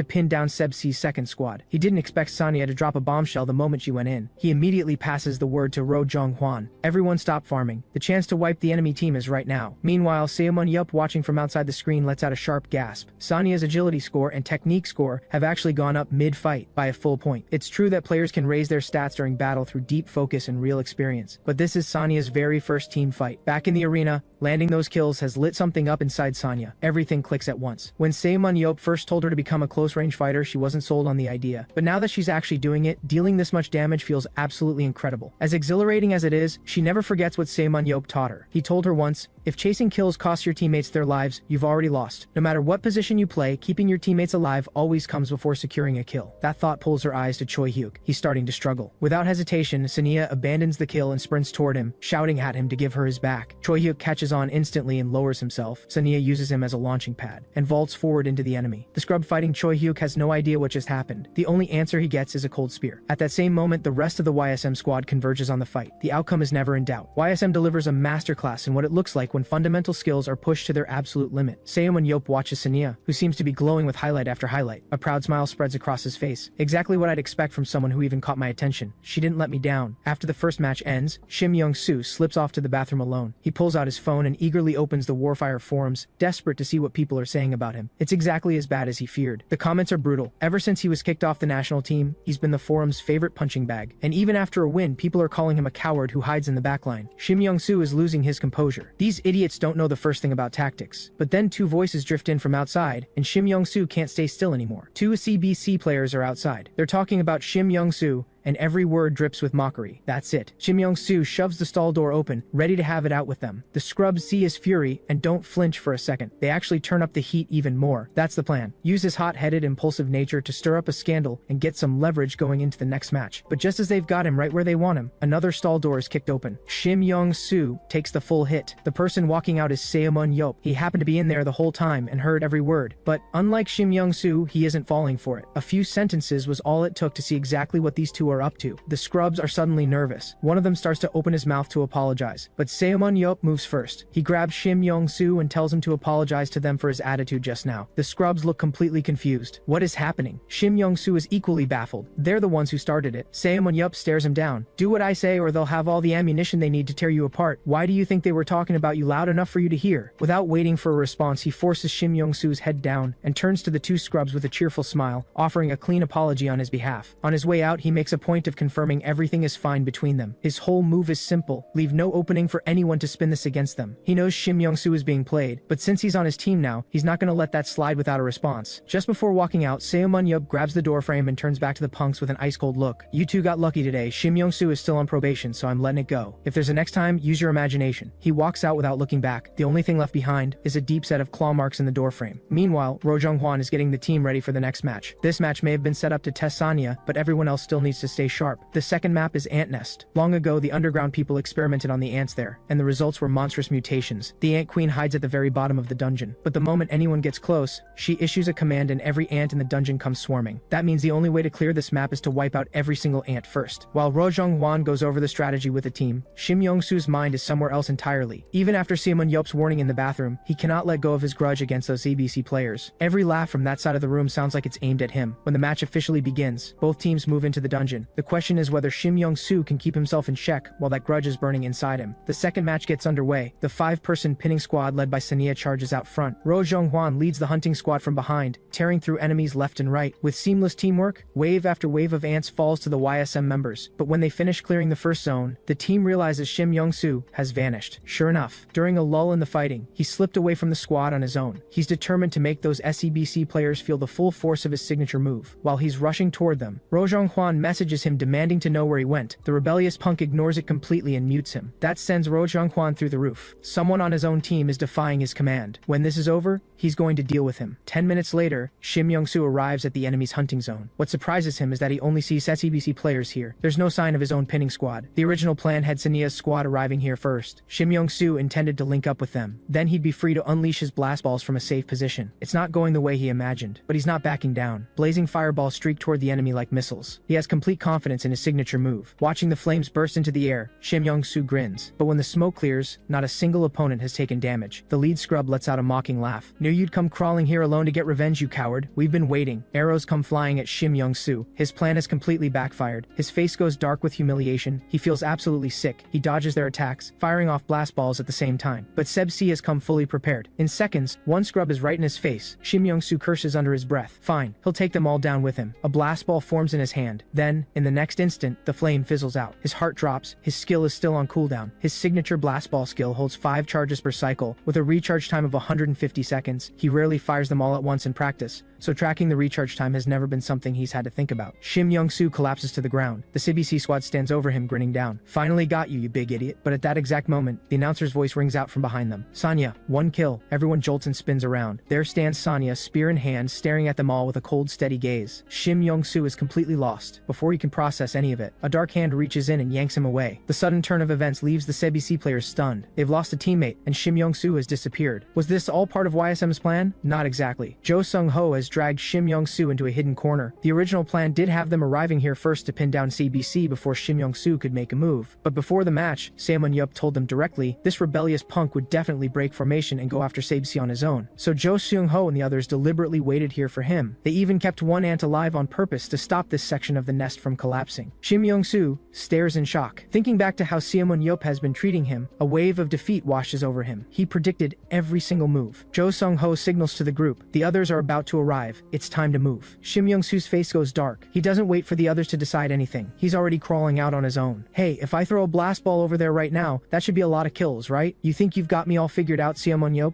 Let me show you something different. Before Jo Sung-ho can say a word, Shim Young-soo activates his skill. But this time, it's not a blast ball. He uses his support skill, Bind. Focus Forged chains shoot out and wrap around the scrub fighting Sanya. Seizing the moment, Sanya thrusts her spear in a rapid burst, and with a single sequence claims a double kill. Watching from outside, Saemun-yup breaks into a proud smile. Even Coach Sana starts praising the hot-headed kid for finally coming around. It's true, Shim Young-soo, the guy who lives to be the center of attention, just chose to set up his teammate instead of going for glory himself. Looks like Saemun-yup has gotten through to him. Saemun-yup doesn't disagree. He activates his enhanced analysis eye and pulls up Shim Young-soo's stats. His focused score hasn't budged much, but every other stat has jumped significantly. He's confident that with continued training, those numbers will keep climbing, except for tactics and leadership. Saemun-yup has never had any faith in those two ever improving. Of course, the reason Saemun-yup is developing Shim Young-soo has nothing to do with generosity. He's building him up to sell him at a good price, then use those funds to sign someone even stronger from overseas. In the battles that follow, Shim Young-soo keeps setting up Sanya, landing kill after kill together. The second match wraps up in no time. Sanya is, without question, the standout player of the entire match. Shim Young-soo is grinning like a kid. He's sure Saemun-yup saw how much he's grown. What he doesn't know is that to Saemun-yup, he's not even a footnote. Outside of Sanya, the player who impressed Saemun-yup most is Choi Jong-min, and that's all thanks to his skill that lets him pinpoint enemy weaknesses. Beyond him, Kim Jin-soo and Young-min both put in solid performances. Overall, all 3 of his new recruits have more than met his expectations. YSM Club is getting stronger by the day. From the field, Young-min looks up at Saemun-yup in the stands with a look of genuine gratitude. If Saemun-yup hadn't spent so much effort pulling him back on track, he'd still be wasting away in a gaming cafe. After the first playoff match, Saemun-yup asks Coach Sana who they're facing next. Sana tells him it's Twin Star Club. Saemun-yup raises an eyebrow. That's Choi Hyuk's old club. The owner refused to let him go until Saemun-yup's fists convinced him otherwise. That's how he managed to bring Choi Hyuk in for almost nothing. But remembering how that owner tried to sabotage him still gets under his skin. He asks Sana how strong the opponent is. Sana admits Twin Star Club is probably YSM's toughest competition, but YSM's foundation is solid now. It won't be a walkover for them either. Saemun-yup isn't satisfied with that. He wants to play this one himself. Might as well use Twin Star Club to let off some steam. Sana just stares at him. His boss really does act like a child sometimes. Still, with him playing, the outcome of this match is already decided. The match ends. Saemun-yup barely gets through the door when Baek Ji-ho immediately asks where he's been keeping the Zadron seed. Saemun-yup pulls out a small container without a care in the world. He's been carrying it on him the whole time. Baek Ji-ho breaks into a cold sweat. You took it to the match? What if you lost it and triggered a catastrophe? Saemun-yup tells him to stop overreacting. If it caused a global disaster, honestly, that might even be entertaining. Baek Ji-ho refuses to argue. He just tells Saemun-yup not to take it out of the house for no reason. The World Warfire Association has sent word. They're dispatching someone to collect the seed and will offer a price he'll find satisfactory. Seomun eyes. If it weren't for the money, he wouldn't hand it over to those people under any circumstances. But honestly, the dungeon risk isn't even his biggest concern. What worries him more is the person who founded the World Warfire Association. The Warfire competition system and the ability detection technology they built. None of it existed in anything he encountered before. Whoever created this couldn't have done it without having spent real time inside a dungeon. The simulation is too accurate. While Seomun is still lost in thought, the doorbell rings. Baek Ji-ho goes to answer it, puzzled about who would show up at this hour. The next second, a pale, unsettling face startles him back a step. Apologies for the late visit. My name is Pietro Anella. I am the representative sent by the World Warfire Association to collect the Zadran seed.